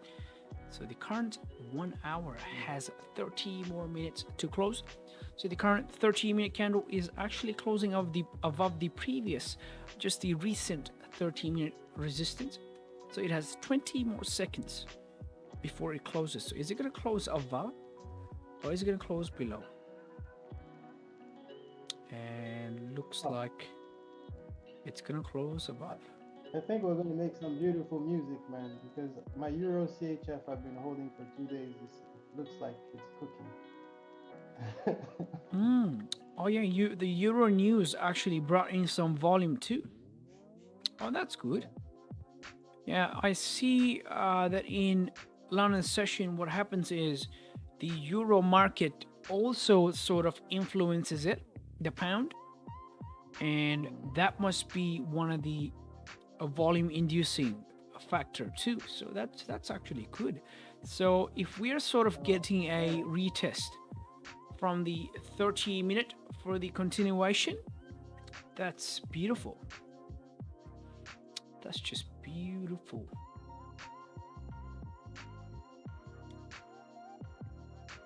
Let's look at the 15-minute. Okay. So the current 15-minute has closed right at the previous 15-minute resistance. So which is a sketchy place to take a buy. So ideally, what we want to see is the current 1 hour 30-minute candle to sort of break the previous 30-minute candle's high. Otherwise, if it's going to continue back in the range, we know that this was a fake out and we can anticipate, you know what, there's sales coming in.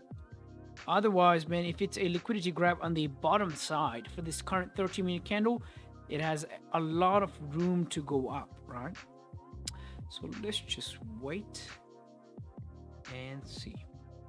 So the daily candle, the current daily candle seems almost as if a retest on the previously formed daily support. So if it's actually retesting that, that validates further continuation in the cleaner range for the daily candle. So is it actually retesting this level? We have to wait and see. So let's just look at the 4 hour here.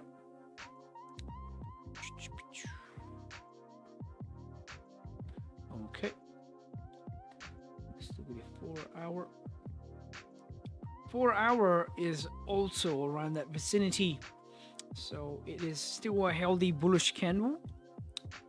Let's just wait because it has 1 hour and 27 minutes for its close. The current 2 hour candle looks as if it's almost rejecting that level. We have to wait for its close to see if it's actually rejecting. The current 1 hour candle is going to close in the next 27 minutes. In the next 27 minutes. So if it's going to close above, there's a higher chance it can actually go above all the way till 150, 270, 250. So that's like almost about 30 plus 32, 33 in about sort of a range. So that's good. So the question we're going to ask to this 30-minute candle is it going to engulf this previous 30-minute candle? Is it actually going to engulf? Let's see. The current 15-minute candle is almost engulfing the previous 15-minute candle. We just gotta wait. Just gotta wait.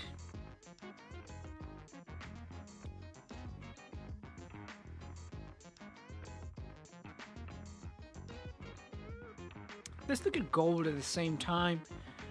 Goldie, gold, gold. Goldie, gold, gold, gold.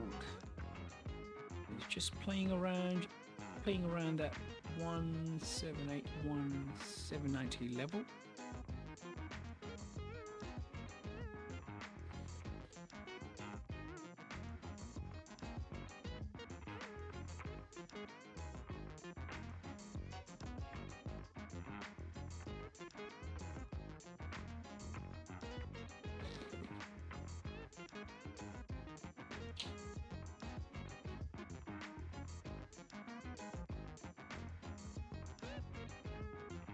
Nick, you there?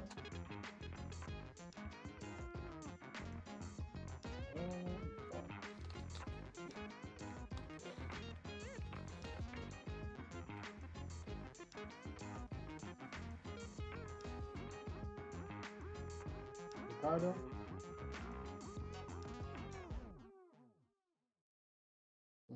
No voice on the other.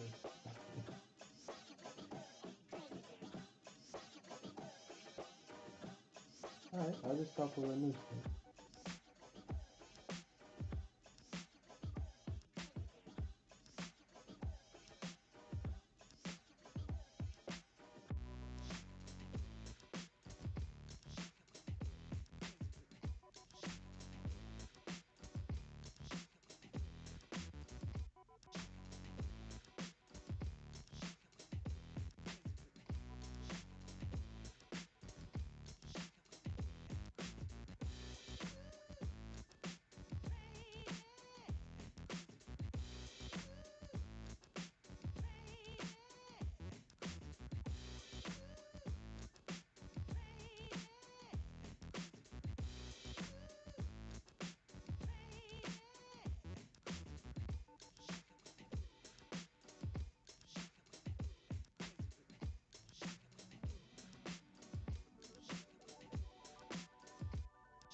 And the current 1 hour seems as if it's actually rejecting the top level.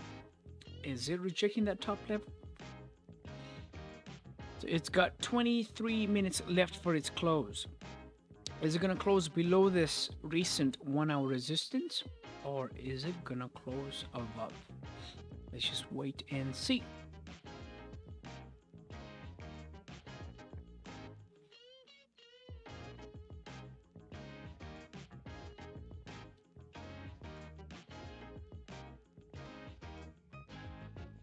All right, so let's do a bit of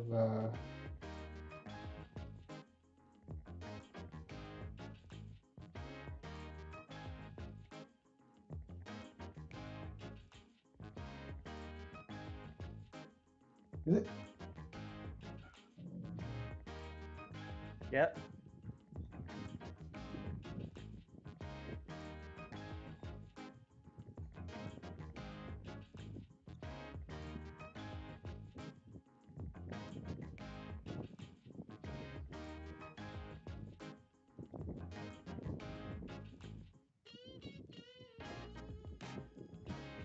Let's wait for this hourly candle to close.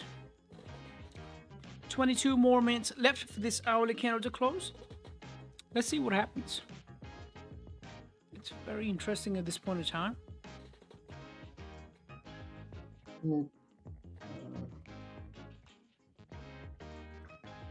So how does someone else? I've never actually annotated on Zoom. So how do I grab the pen or the marker to write on the screen? I think. Let me see if I can actually allow. Let's see. Oh, okay. Something you have to. like this. Yep, just like that, Nick. Doesn't look like a nice X, man. I think you gotta practice drawing X. Just kidding. Nick, how do you do that, Nick? You look on the top of your screen. You see view options.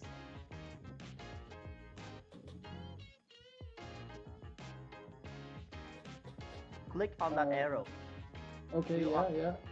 and alternate. Okay. Yeah. No, you just I don't have that option here. Actually, wait. Yeah, yeah, yeah. Now I see it. Now I see it. Thank you. I just saw that. So if you put my chart there, maybe I can write some notes on there. Just give me a second.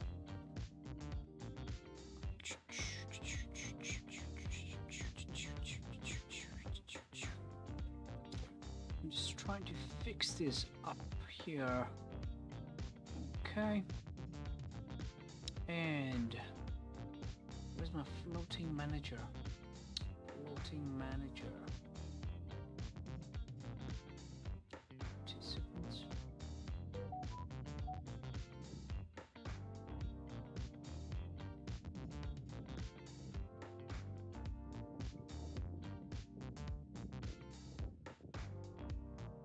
Okay, now I got it. Alright, so I got the chart coming in from Jamil here. Let's see. Is it loading? Okay, there you go, Jamil. Go on. All right. So Nick, Wow, that is very familiar for me. 1, 2, 3, 4, 5, and A, B, C, A, B, C, D, E. yeah. I've been counting for a long time. So Yeah. you see, so um, so if I already identified this whole section and that identified that this is an impulse here, so I can almost expect price to go up this way. So let's say I woke up early enough, I would have entered here and waited. It would have come here. Now, I didn't see your alternation. Oh, sorry, let me mark that. I said, yeah, if I woke up early enough, I would have like entered here. You can see that? Okay. Yeah. Oh man, this is cool, man. Yeah. The caveman has discovered the fire. Has discovered the fire. Yeah. Okay, yeah. If I woke up. If you can enter at the wave 2, then where you would put your stop loss at the beginning of wave 1? No, I mean, it depends on the trader, but yeah, I'll put my stop loss somewhere around here. To put 0.5%, whatever, because we know by reading the book that it does not retrace. If it retraces beyond this point here, then this whole thing is invalid. But we know the probability is it's not going to retrace beyond the start of wave 1. So if you want to be super conservative, you can put your stop down here. But yeah, you enter. Is that there, eight? Put your stop somewhere. Is that 8-minute candle? Oh yeah. I have weird stuff. You can put 5-minute candles. Thingy. I just wanted to. Ooh, okay. You can set it up to be 8 or. That's interesting. Let's see if we can put in. You look at 8 minutes extra. 24, 24. Yeah, I said that this is very difficult, very complicated stuff. You have to look at 8-minute candles. No, guys, maybe 2 minutes is helpful. Yeah, it's not complicated once you believe me. If you come out this group, if you come, this is pretty normal stuff. And so yeah, so if you enter at the um, wave two, where okay, I, I Oh, think he's moved the chart back. oh my God.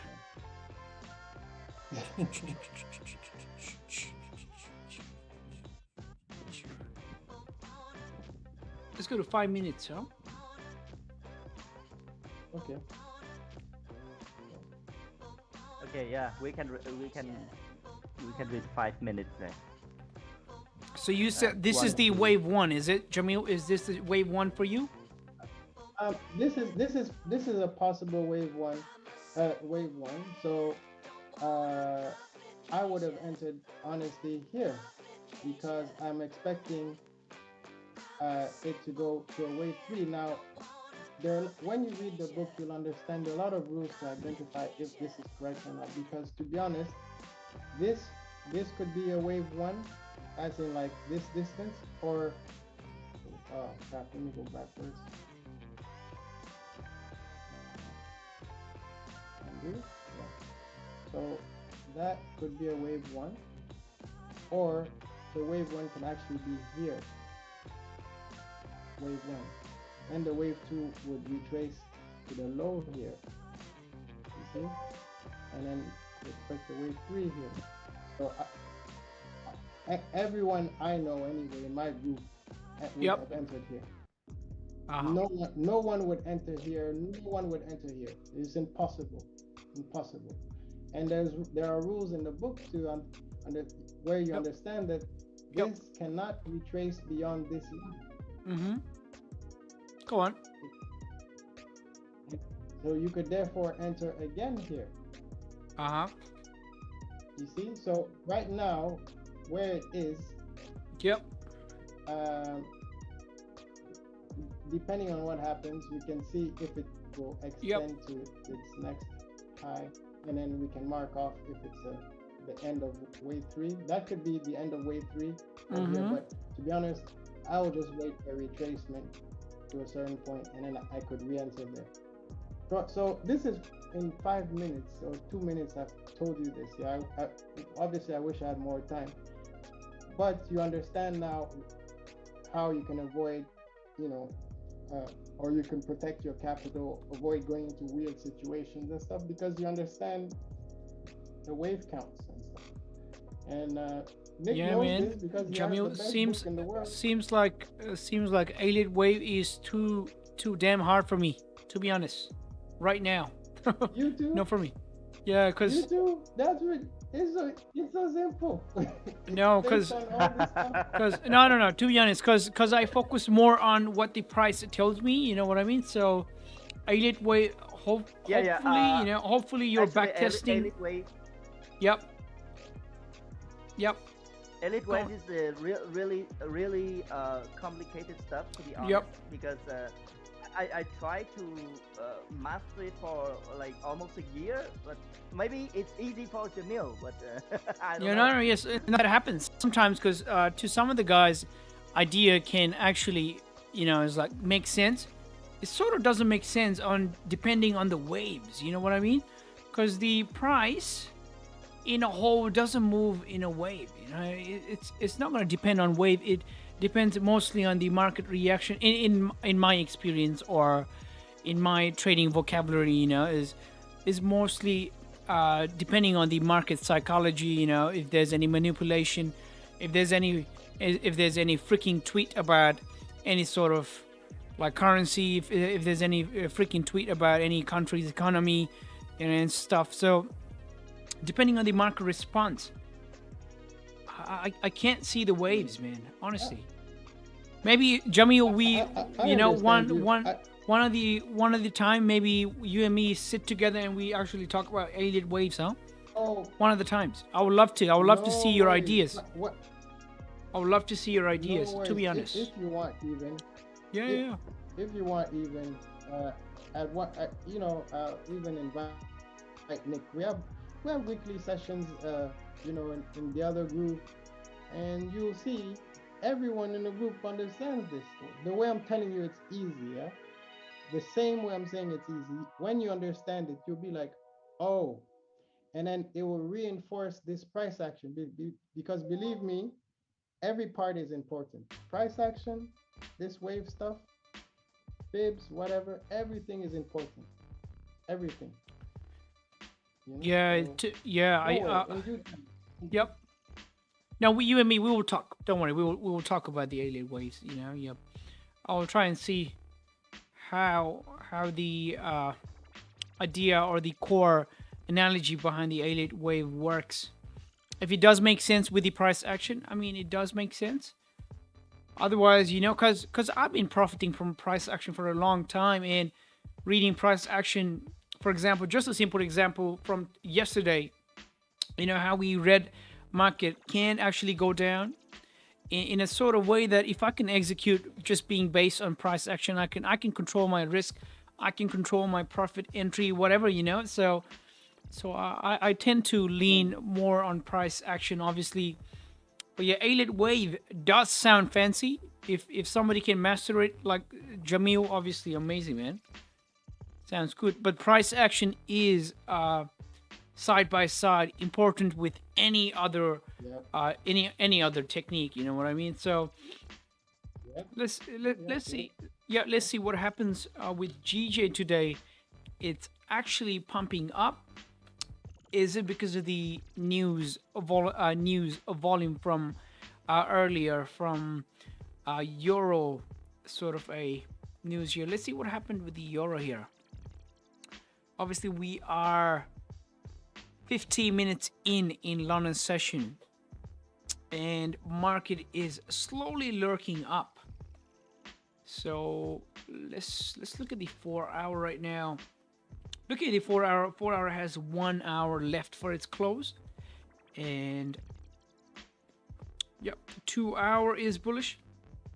Right. So it's at this point of time. So the bottommost support level here, that would have been much more earlier for me to call. You know what? That's going to be a bias coming in, or even here, that would have been much more earlier for me. I would have needed to see a break, which it did, and it didn't give me any chance of retest. So it didn't grab any liquidity, but rather chose to continue up. So there was no possible entries for me because I always rather want to wait for any confirmation in my direction and take a position. So there was obviously no sort of buys for me. Jamil did call out 20 pips, and the annotation has disappeared.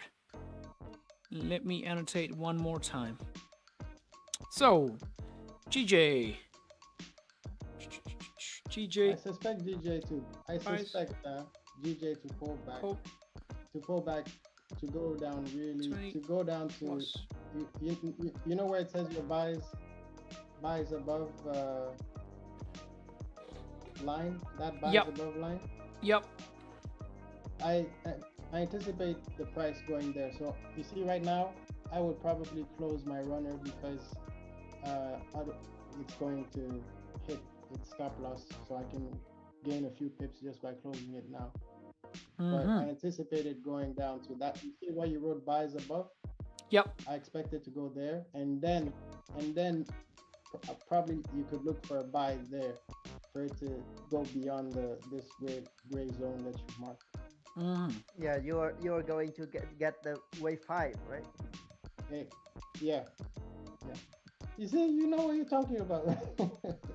Yeah, yeah, I tried it before, but the problem was I didn't master it. I cannot master it. I like uh, you can count, but then you cannot anticipate whether that is correction to, because to it's like a puzzle and too complicated puzzle when it going to uh, a practice live, you know. Yes, but there are rules with the measurements of the fibs and everything. And from the counts, you will be able to use process of elimination that, okay, this is not this, so it can only be this, like a triangle, because a triangle is a sign of a reversal, and, and that's basically a correction. And I'm just talking about this because we have time in between. It's just filler whilst we wait. I'm not trying to take over the screen. Um, yeah. What I want to add about this? Oh yeah, the market. The market is in fractals. So whatever happens at the 1 minute will happen at the 5 minute, at the 15 minute, at the 1 hour. It will happen. The same exact thing. And this is a fact. It's not speculation. It's a fact. So you will see these patterns over and over again, over and over again. All right, so looking at the market right now, it's almost like it's still right now. There's no movement in the market. So is this current 30-minute candle grabbing its liquidity on the bottom side to further move up? Or is it going to close below the recent 30-minute resistance? So we're just going to wait and see. So we haven't got any confirmation for buys yet, any confirmation for sell. Obviously, if this candle is going to abruptly go back in the range, this can actually serve as a fake out, and we got to wait for 5 minutes, and then we'll figure out, and then we will know what the market tells us. Until then, we just sit around and spectate the price. So looking at the 4-hour one more time, looks like 4-hour has actually retested the previously broken key levels. So if this 4-hour is actually serving as a retest from this previously broken levels, so that's a good thing for the candle to further move down.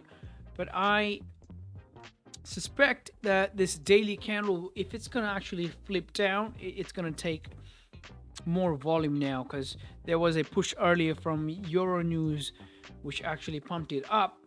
So we have to see maybe more volume than just small minor pushes from London. So hopefully in around New York's time we can get sales, if there's sales coming in.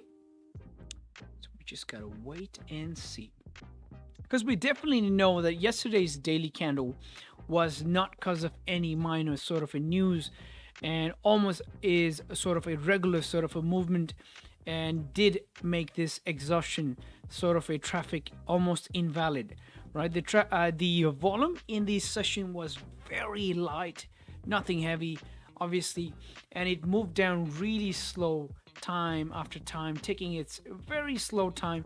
And by New York and NYSE, it did drop down, all right?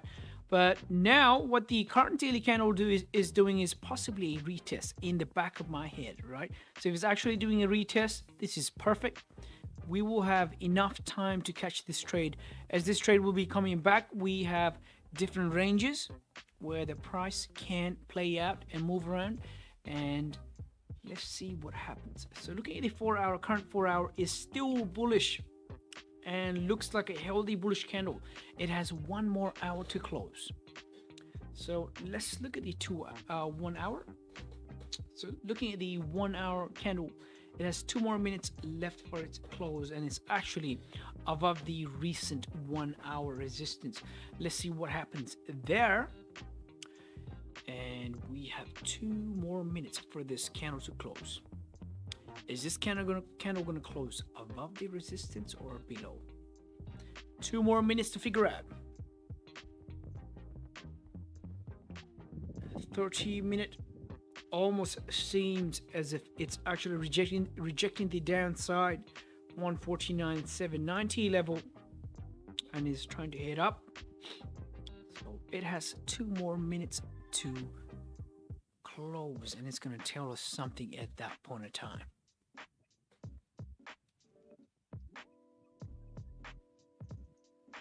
Yeah, the price right now is almost sort of a ranging pattern, so it isn't doing much. It's just ranging around.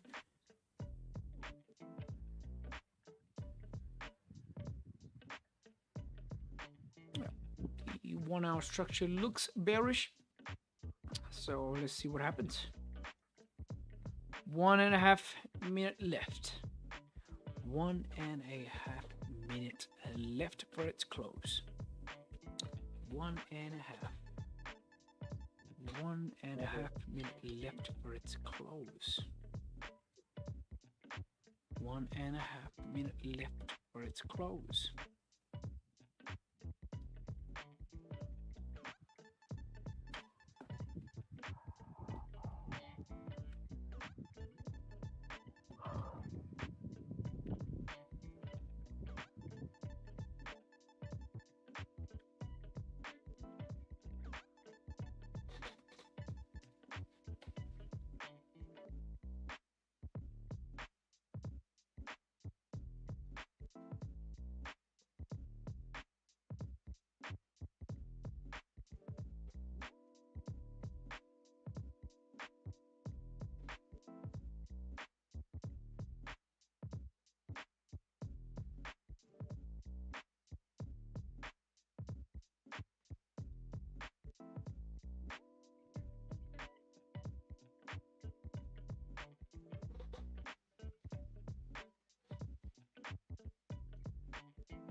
So the current 1 hour, so the previous 1 hour has closed above the previous recent 1 hour resistance and actually has a wick on the top. That also tells us, you know what, there's a further range for the price to continue up.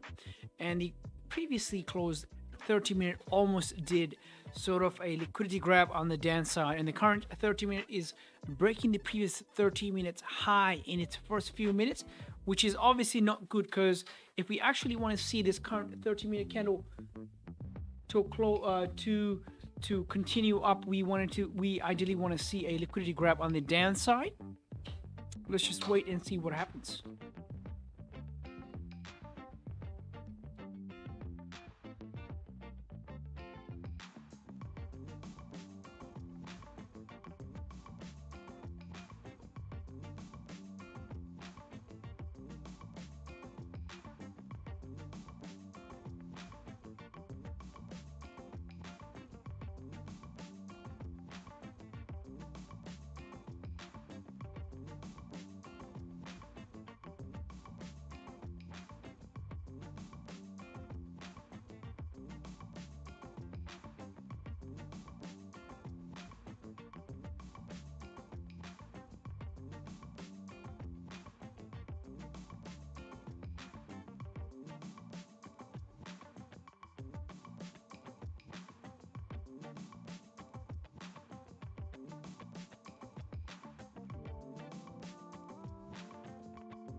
And it looks like the candle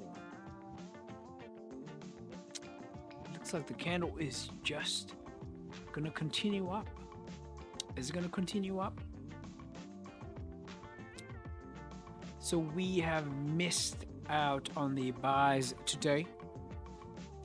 So 149,660, 149,660 has been tapped, and the price has continued up. Looks like it was a really good day for Jamil today. Really good day. That's good.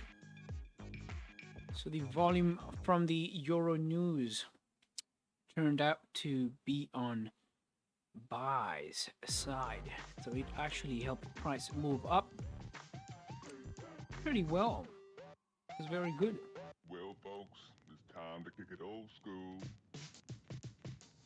So if the price is actually going to further continue up in this cleaner range, let's see what's happening. So the current 4 hour is going to close in the next 56 minutes. So what we know is usually around the close, either there's a push of volume or either the candle retraces back, leaving a wick for the next candle to further move up or actually reject. So at this point in time, we have to wait for the 4-hour candle to close and give us a wholesome sort of a direction for New York session even. So looking at the 2-hour. Looking at the 2-hour right now, it's still bullish. It's still around 149,900 level. And we want to see if this price 2-hour comes back in the range or if it's going to close here. If it's going to close here, more than likely, you know what, in New York session, the market may retrace back a little bit and further continue up, telling us, you know what, there's a cleaner traffic in the left hand side. But until then, man, the structure is still bearish. The higher time frame structure, the current higher time frame structure tells us, you know what, there can be furthermore sales coming in. So just gotta wait and see how this 2-hour, 4-hour candle closes. I mean, obviously the previous 1-hour candle has closed bullish, and the current, so for the current 1-hour candle, ideally what I would want to see is a retest to 149,790 level, and then further continuation up. That'll be an ideal position for this 1 hour to move up. If it's just gonna move up, you know, the wick on the downside of the current 1 hour candle is such a little wick. It's just such a little wick. So I would ideally want to see something like this. Let me draw it out. So I would ideally want to see a wick. Sorry about that. So I would ideally want to see something like this and this. Right? Breaking the high. So that'll be a good indication that, you know what, there is this range. There is this range that the price can actually tap into. So this hourly candle that I've just drawn can either way close like this, and this is going to be the close of the 4 hour, right? So what we know is at the start of the 4 hour, usually there is a retracement. So if the price is actually going to retrace down and we're going to see some sort of support being formed on the lower time frame, for example, we see a retracement after the 1 hour is going to close around here, a retracement and a actual support forming on the lower time frame, it's going to support our buys for the buys at that point in time. And this is going to be the cleaner range target that we can actually feel throughout the New York session, or if there's going to be any volume through furthermore time in this London session. So for now, there is nothing I'm appealed by. We obviously missed out on the buys here. One of the best ways to take that position would have been putting a buy stop, but obviously around major news times, it's a lot more uncertain. So I tend to stay away from any sort of major news. And what I see this is, I see this as a news pump. So if this is going to be corrected, it can be corrected and we can take this as a liquidity grab for a further move down. Otherwise, if the market in New York session going to accept what happened here and is going to continue up, that's even perfect, because we have planned out our ranges, we have planned out our trade, and we're just going to wait for the price to show us some sort of structure, some sort of retest on our key levels. Right, so the current 30-minute candle is sort of rejecting the top side, and I think is respecting the resistance here. So let's wait and see. As I've said, around close of the 4 hour, we see retracement. So if there's going to be some sort of retracement, that's just as fine, because in the new 4 hour candle, if we see some sort of lower wick, we can get further continuation throughout the wick and maybe the clean traffic. Otherwise, the structure is still looking good for sales or bearish sort of a move. So we just gotta wait and watch.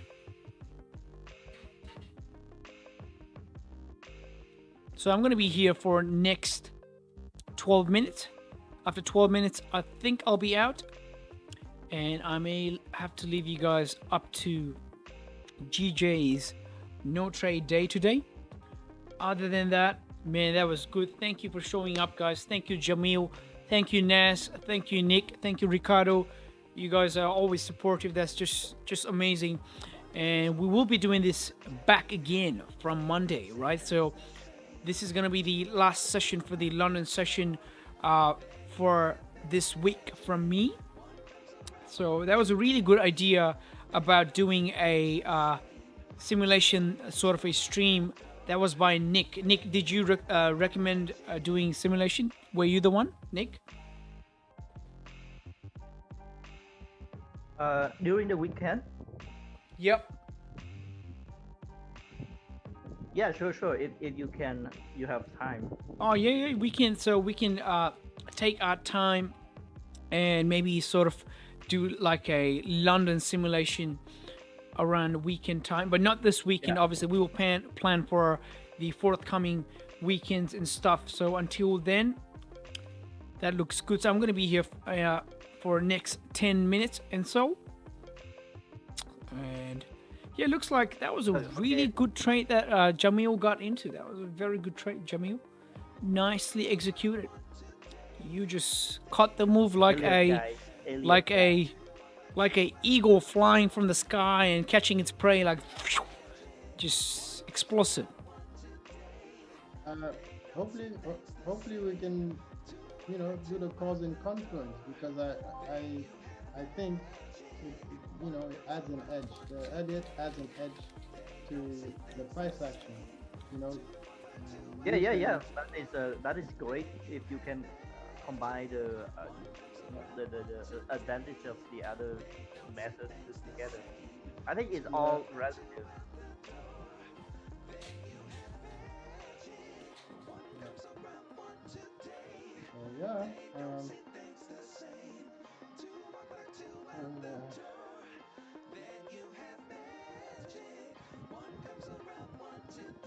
If you see a newbie, for example, he would not take. So if we entered at the bottom and it came to this point, I would say don't be greedy, take the profit and go, because there's a chance that it pulls back a little bit and you'll be losing profits and you'll play with your psychology and stuff. That's what Elliott Wave does. It gives you a zone where you should think about stuff, staying in a trade or getting out or protecting your capital. I used to join several groups of Elliott Waves count, but I see that the problem with Elliott Waves is like it's kind of subjective, and people like changing the wave count all the time. Like today the wave count is like this, but tomorrow it can be changed. Yeah, this is something that I always hear from people, subjective, but there's a level beyond that, if you will. So I guess when you have more time or can understand your time zones and how it works, we do a lot of online sessions and stuff, and I'm sure you can pick up a few things. So you just join in and learn, and then you'll see sometimes it's not that complicated. The hardest thing in trading is the patience and the discipline. And I know you heard me say this. Yeah, talked about the discipline.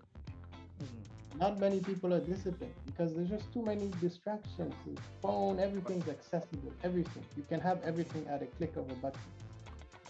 Everything. That's true. That's actually true. My missus found out. Discipline. My missus found out yesterday. Yep. Go on. Sorry. Go on, Jimmy. Go on. Oh, I said my missus found out yesterday she can order water to the house. I was like, oh no. You're in a big trouble. And she looked at me like, and I'm like, come on, no. This is the last straw. Like, now we're not gonna walk to get the water. Now you can order it to the house. Yeah. Oh So yeah. I'm just saying there are a lot of distractions, and sometimes we just need each other to be like, you know what, today's a bad trading situation. Let's just sit on our hands, Yep, and then that's we true. can talk about other stuff. Yeah, man, 100%. Because when Jamil, you're for by example, yourself, if you guys were not here, and if just imagine if there was a guy behind a computer, in front of the chart, looking at, oh, you know what, it's bullish. Oh, you know what, it's going red now. Let's go into sales. Oh, you know what, there's a resistance, man. They go nuts, right? That's just crazy. That idea is just crazy. yeah, So exactly. sitting cross-handed, looking at the price action, looking at how the price moved and how you even moved. You missed the price is a trading discipline. You know what I mean? So you gotta have some sort of discipline or a set of rule that you can apply to restrain yourself. Man, if you unleash yourself to the market, and even if you unleash yourself to the wildest state of the market, you will be destroyed in a second. It's like your mentality is like ruined, is like psychology is ruined. Oh man, too ugly. So you gotta somehow restrain yourself. See, I told you guys, for an example, I told you guys I didn't see the opportunity, I didn't jump into it. I saw buys happening above 149,660. Obviously I called out the number, but I didn't come in, I didn't take a trade because there was no confirmation. That was my restraining order for myself. You know what I mean? I could have jumped into a trade without any confirmation, but I controlled myself. Jamil explained his bias. Jamil explained his confluence as well. That did make sense. For the guys who know Elliott waves, that's going to make sense 100% because that sounds legit, right? But I work on price action, so I didn't get any sort of confirmation. I didn't take any trade. So for me, that was like a nice character building day, amazing discipline building day, and I'm so proud of myself that I actually holded myself, and I told myself, you know what, I've been through this. I don't want to experience the same version one more time. I want to be in this. It's like, oh, that's cool. I'm fine. Silently I felt bad. I was like, oh man, I hope I didn't talk too long and made him miss his trade. But I'm glad you didn't want to go in a trade today. That was your plan, right? Yeah, that was the plan, Jimmy. No, I actually really appreciate you telling me, you know what, there was buys, because I was actually lingering around with the other pairs. Probably I was looking at the gold or something, and obviously buys above 149,660 was actually something that was coming, and you saw it. That's just amazing how you could actually give out some sort of information like that to us in a go, because you were the one who called it out. You said like, bang, you know what, I'm seeing a buy, guys, just look at it, and it's like just flew because of the volume. That's just amazing. And that was that was just a big character building day for me. So next time we're gonna see if we can actually match our price action with any sort of other methods, and if we could, that'll be amazing, because at the end of the day, we just want to be profitable. At the end of the day, we want to share our ideas, and this platform right here that I'm trying to build is actually very free to accept ideas from any other trader, and especially Jamil, you are very respectful. I really do admire that. So you're always welcome. I know some of the guys that they don't have that sort of respect, and I do see that. So man, you're always. I appreciate that. I swear, because that's why I told you the other day. I listened to your stream, and I long enough, and then I left. But you saw I wrote your message later, because I know what I heard. I said, okay, he sounds like me. You sound respectful, conscious of your audience. And when you go to the other rooms, I don't know, it's a bit different. Maybe it's the age thing. They're just different. You don't have that. Maybe Can be, yeah. That that could be the thing too. Yep. So looking at the candle right now, looking at the GJ candle right now, so I've actually drawn a channel sort of a thing. So what I've noticed is in yen pairs, especially in pound yen, what I've also back tested is sometimes it actually moves in sort of like a channel. So it can distort up and down a little bit. You know, it's never accurate as if it seems. So it's actually right now inside the channel if you look at it. So if there's any sales coming in, and in this 41 minute, if this hourly candle engulfs the previous hourly candle for New York session, it's going to be an amazing thing if we could look for any sort of sell. So obviously our bias right now, yeah, I need to quickly look at this thing I sent you. Yep. You might be wanting to look for a buy. Just quickly look. Oh yeah, okay, let me Jamil. just Jamil. give me a second. Yeah. Okay, look at your charts. You see in the wave 3,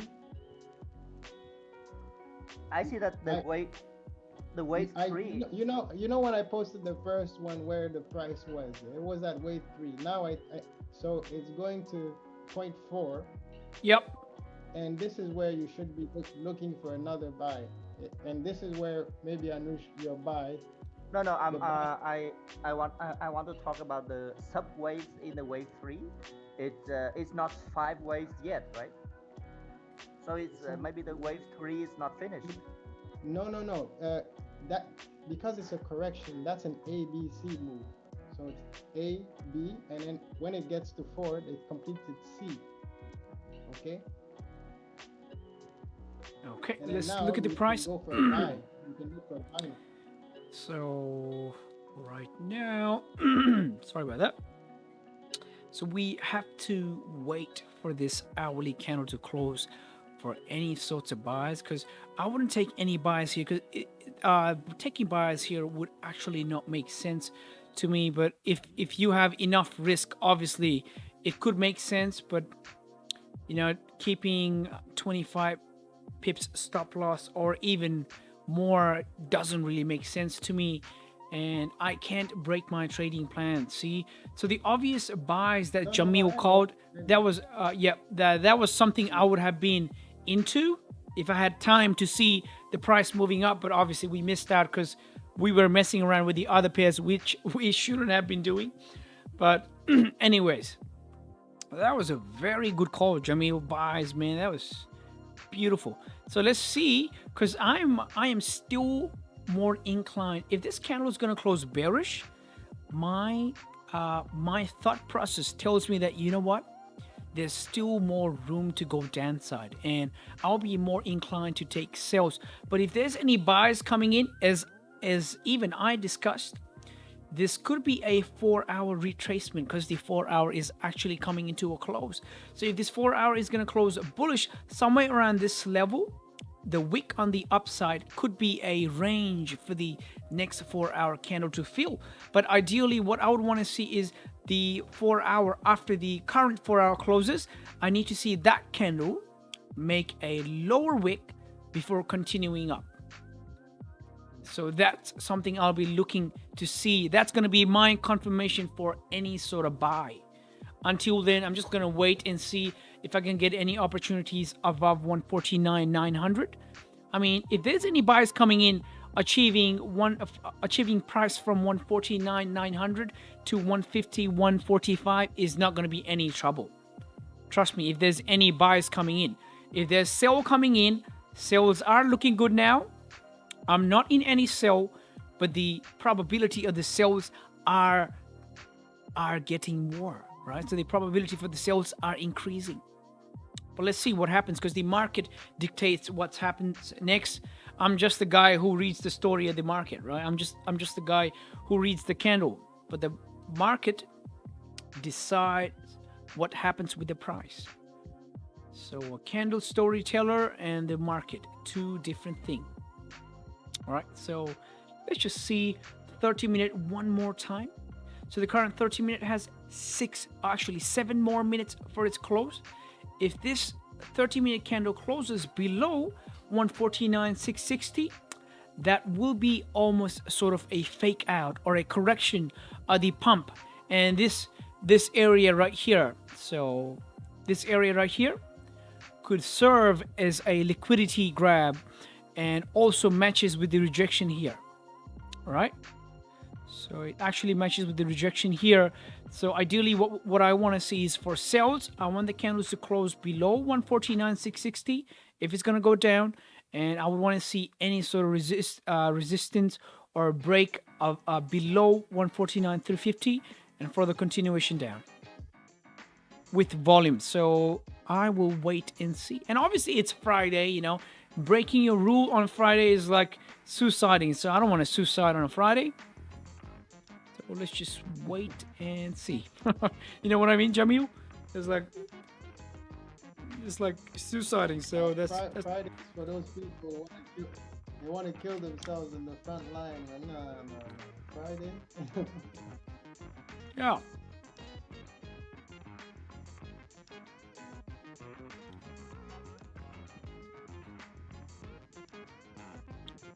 $149,660.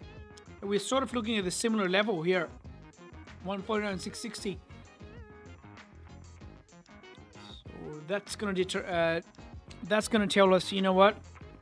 Closing above 149,660 or closing below 149,660, then we know the probability is shifting somewhere. Otherwise, right now, the price is just coming back in the range, and it's actually dangerous for me. And I look at myself like this, right? So I look at myself and tell myself, you know what?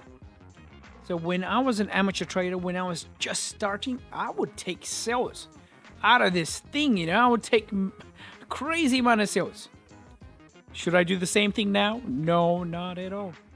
And and sometimes I would tell myself, you know what? It's actually retesting, man. I gotta buy it now, and I can get a premium price. I could get a proper risk to reward, but it doesn't work like that for retail traders like us, with a certain percent of risk. We got to wait for the confirmation. That's how we are profitable.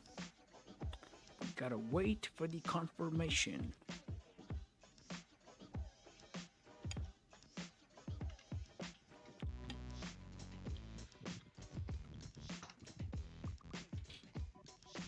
So target is around 150, 200. Yep, sort of similar, 150, 200. So for buys, I gotta wait and see if this 30-minute closes above 149,660. And let's see the 15-minute here.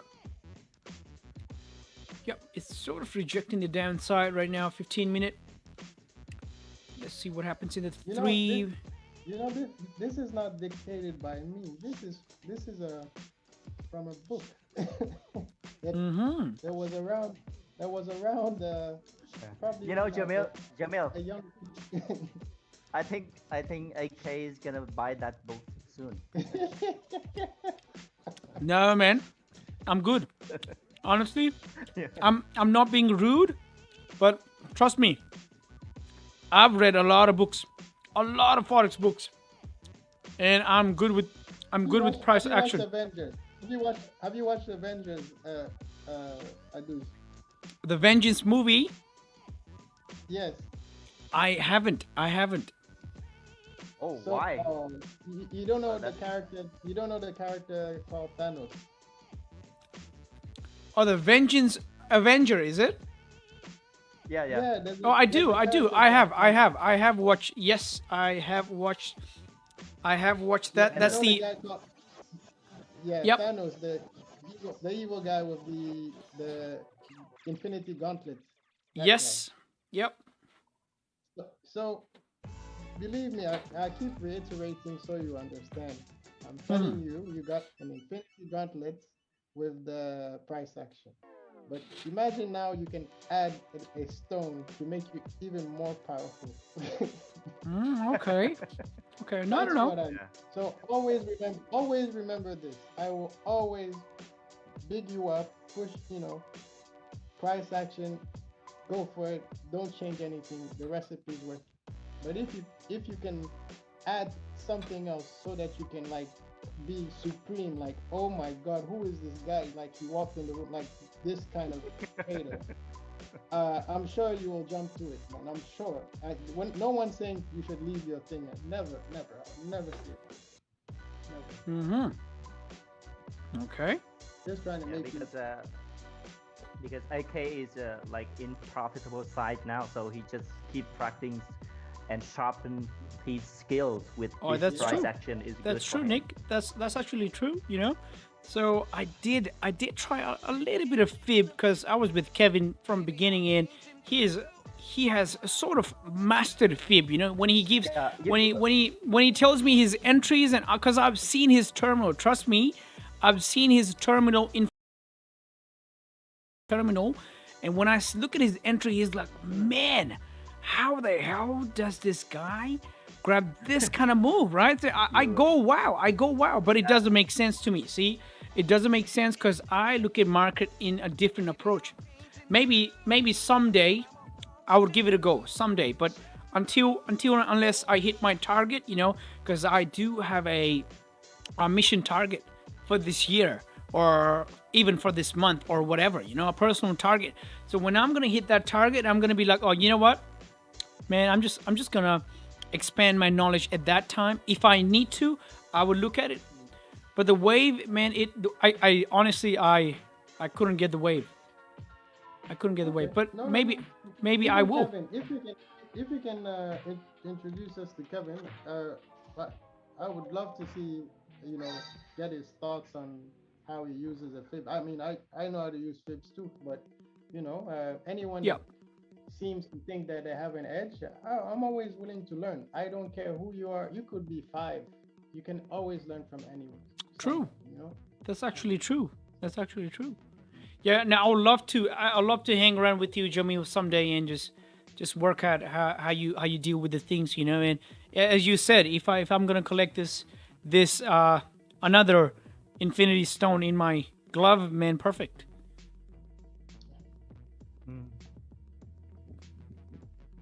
So for now, the 4 hour has 29 minutes left for its close. So it is still bullish. It has rejected the top side. It has almost rejected the 149,900 vicinity, which was a key support for the daily. And it's going to close in the next 29 minutes. So what I'm going to do is I am about to take a break now because I have been sitting on my chair for a long time.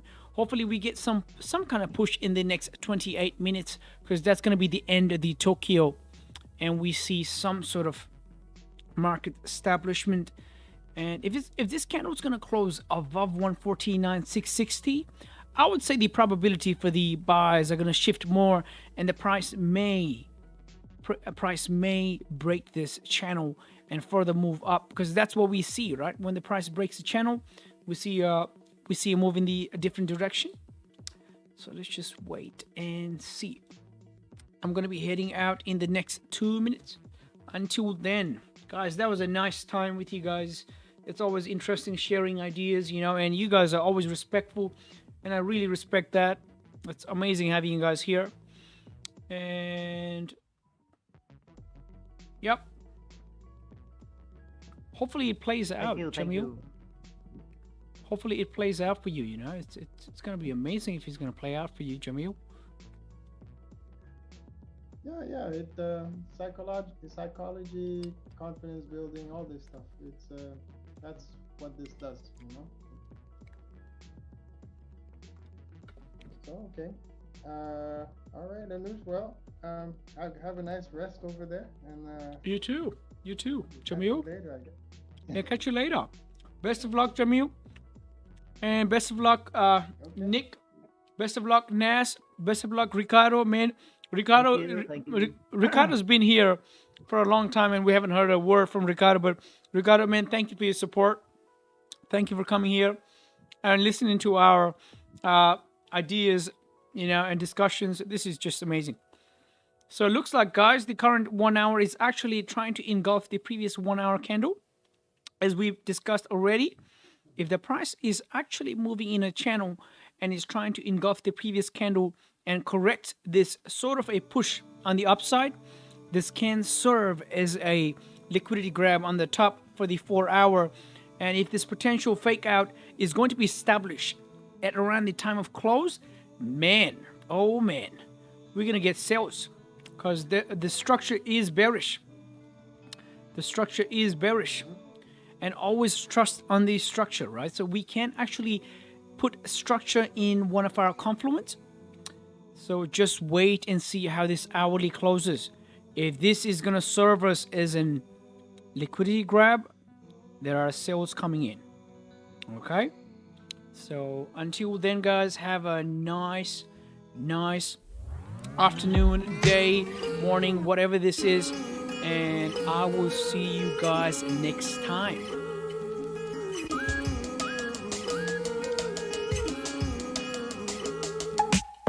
Thank you so much, guys. Thank you. Bye. Thank you, Ness. Thank you, buddy.